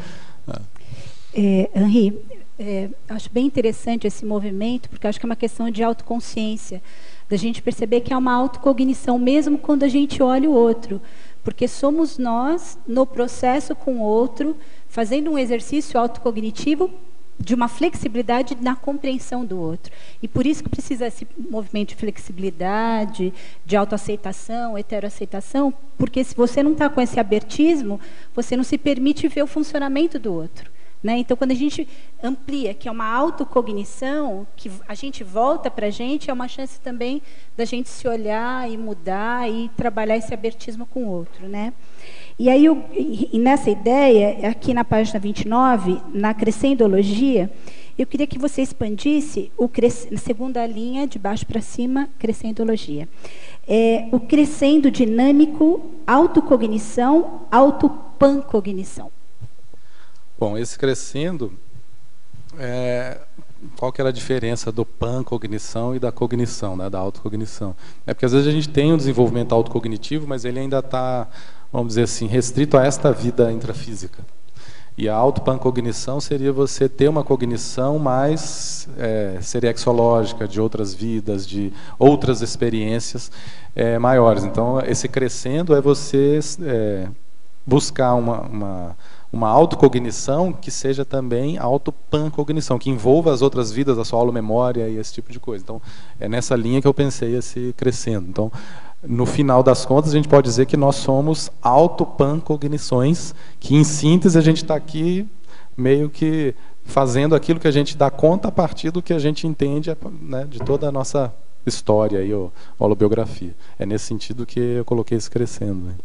E como você colocou o Assagioli nesse campo, né, da questão do ser-estar, quando você pensa na questão da pancognição, você está pensando numa evolução da consciência como um todo, que é o self. Né? Então, você quebra essas expressões do que nós somos em diversas vidas, mas, de fato, que a gente evolui enquanto uma conscienciossíntese, né? Que processo evolutivo que a gente já sintetiza e que sugere o nível evolutivo que a gente tem hoje. Né? Dá tempo para mais uma pergunta? Última. Tá, então eu também, já que a gente falou de crenças, né, o crescendo, também na crescendologia, o crescendo conhecimento paradigmático e conhecimento interparadigmático. Isso também é uma outra questão que está envolvida com uma faceta da compreensão de qualquer tema, né? Porque às vezes você entende um tema, a gente até tocou um pouco nesse assunto no início, numa visão uniparadigmática, se a gente pode chamar assim, né? Você está preso a um paradigma só. Quando você tem essa flexibilidade maior, estuda outros campos de conhecimento e você entende paradigmas distintos, você começa a ter um conhecimento interparadigmático. E eu acho que isso é uma evolução. Você sai de um paradigma só, porque em tese a ideia de paradigma está implícita você não perceber que está nele. Né? Quando você vai ler sobre paradigmatologia, etc., é um jeito de funcionar que muitas vezes você nem percebe que está nele. Você está dentro de um paradigma. E quando você vai para o interparadigma, você já vai ter que fazer esse deslocamento para entender outros paradigmas e ver as conexões entre eles. Então eu acho que isso é uma evolução do ponto de vista de cognição. Você conseguir ter um conhecimento interparadigmático. Né? Ok? Só dando uma dica aqui, porque como meu holopensene é muito de escola e de educação, tem um livro que eu coloquei aqui, apesar de eu ter colocado em espanhol, mas ele tem em português agora, porque eu comprei ele há mais tempo, que chama O Ensino para a Compreensão. E ele dá uma boa refletida do ponto de vista de aplicação de professores em escolas, etc., que ele exatamente traz essa ideia de que a compreensão ela é multifacetada e multinível. E até na hora de dar aula, de fazer avaliação de alunos, etc., você levar em conta esses níveis de compreensão distintos. É de uma equipe da Faculdade de Educação de Harvard, que eles têm um projeto lá que chama Project Zero, Projeto Zero, que até o Howard Gardner faz parte desse grupo. Então eles têm umas publicações bem interessantes e bem vinculadas à prática docente em sala, com exemplos de sala de aula, etc., explorando essa ideia de ensino para a compreensão. Então é uma dica aí de leitura. Excelente. Henri, muito bom. Realmente você é o que eu falo do verbetógrafo estreante veterano. Já tem muito conhecimento na área, aprofunda bastante, não só o verbete em si, mas até nas suas respostas. Então nós estamos esperando aí as próximas centenas dentro desse assunto e de outros, Mas eu acho que agora você não pode parar mais não. Aquilo que a gente estava falando até antes de iniciar aqui a tertúlia, né? Passou agora o primeiro boi, agora tem que ser a boiada e olha, é grande esse gado. Então, assim, parabéns e vamos aguardar aí os seus próximos, tá ok? Ok, obrigado aí pela atenção. Eu queria agradecer também aqui aos tertulianos presentes, agradecer aos teletertulianos, agradecer a Fabiana, aqui na equipe da Enciclosapiens, e agradecer também o suporte técnico hoje, o Robertson e a Patrícia, e agradecer, obviamente, aos amparadores. E espero contar aí com vocês. Até a próxima, no meu caso, será amanhã, novamente aqui mediando a tertúlia. Muito obrigado e vamos aos nossos comerciais. Obrigado, professor Loche. Pontuações da tertúlia de hoje. Nós tivemos 28 assinaturas no livro de presença, 21 perguntas presenciais e 44 perguntas online. Hoje teremos 3 recados. A Marilza, sobre o curso Holotecologia, a Rosemary e o Romeu com o curso Formação do Pesquisador e o Antônio Fontinelli com Imersão em Conscienciometria. Boa tarde a todos. Eu estou aqui para iniciar uma série de convites aos tertulianos de Foz e de fora para que venham na última semana de outubro, princípio de novembro, a partir do dia 30 de outubro até o dia 6 de novembro, nós vamos ter a nossa semana da holotecologia. Então, nós teremos um curso de ampliação da cosmovisão do que é a holoteca e a inauguração da Expo Conscienciologia, que vai ser uma exposição permanente na holoteca. Teremos outras atividades e, no decorrer do tempo, aqui desses dias, cada pessoa que vier aqui vai falar sobre uma faceta dessa semana da holotecologia, com uma questão fisiológica. Maiores informações para o CIAEC no telefone 45 3525 2652. Muito obrigada a todos.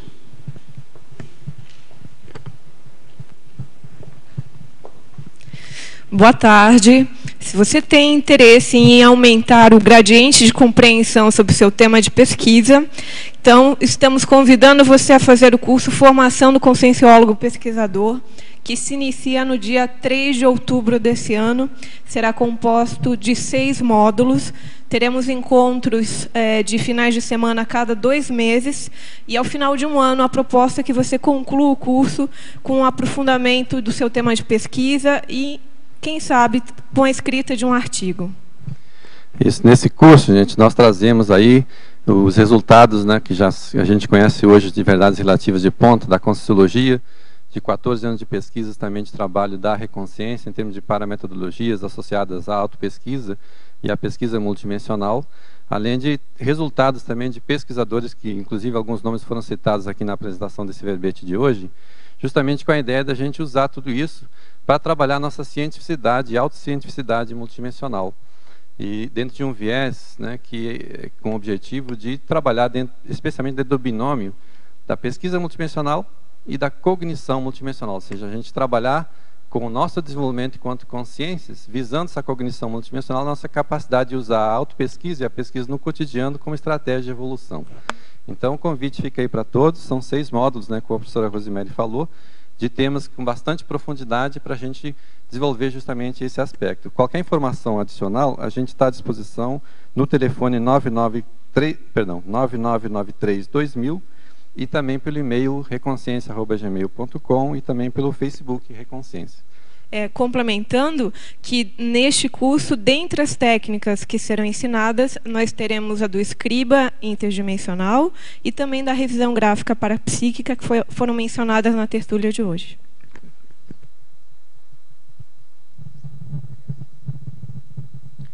Boa tarde a todos. Convidamos todos a participarem conosco do curso de campo e imersão em conscienciometria da Conscius, né? Que vai ocorrer em Foz do Iguaçu, de 6 a 8 de novembro, no Hotel Mabu Interlúdio. Este curso tem muita particularidade nos campos bioenergéticos e nas atividades voltadas para o aprofundamento da estrutura intraconsciencial, interassistência e homeostase holossomática. Ele tem duas razões desse curso.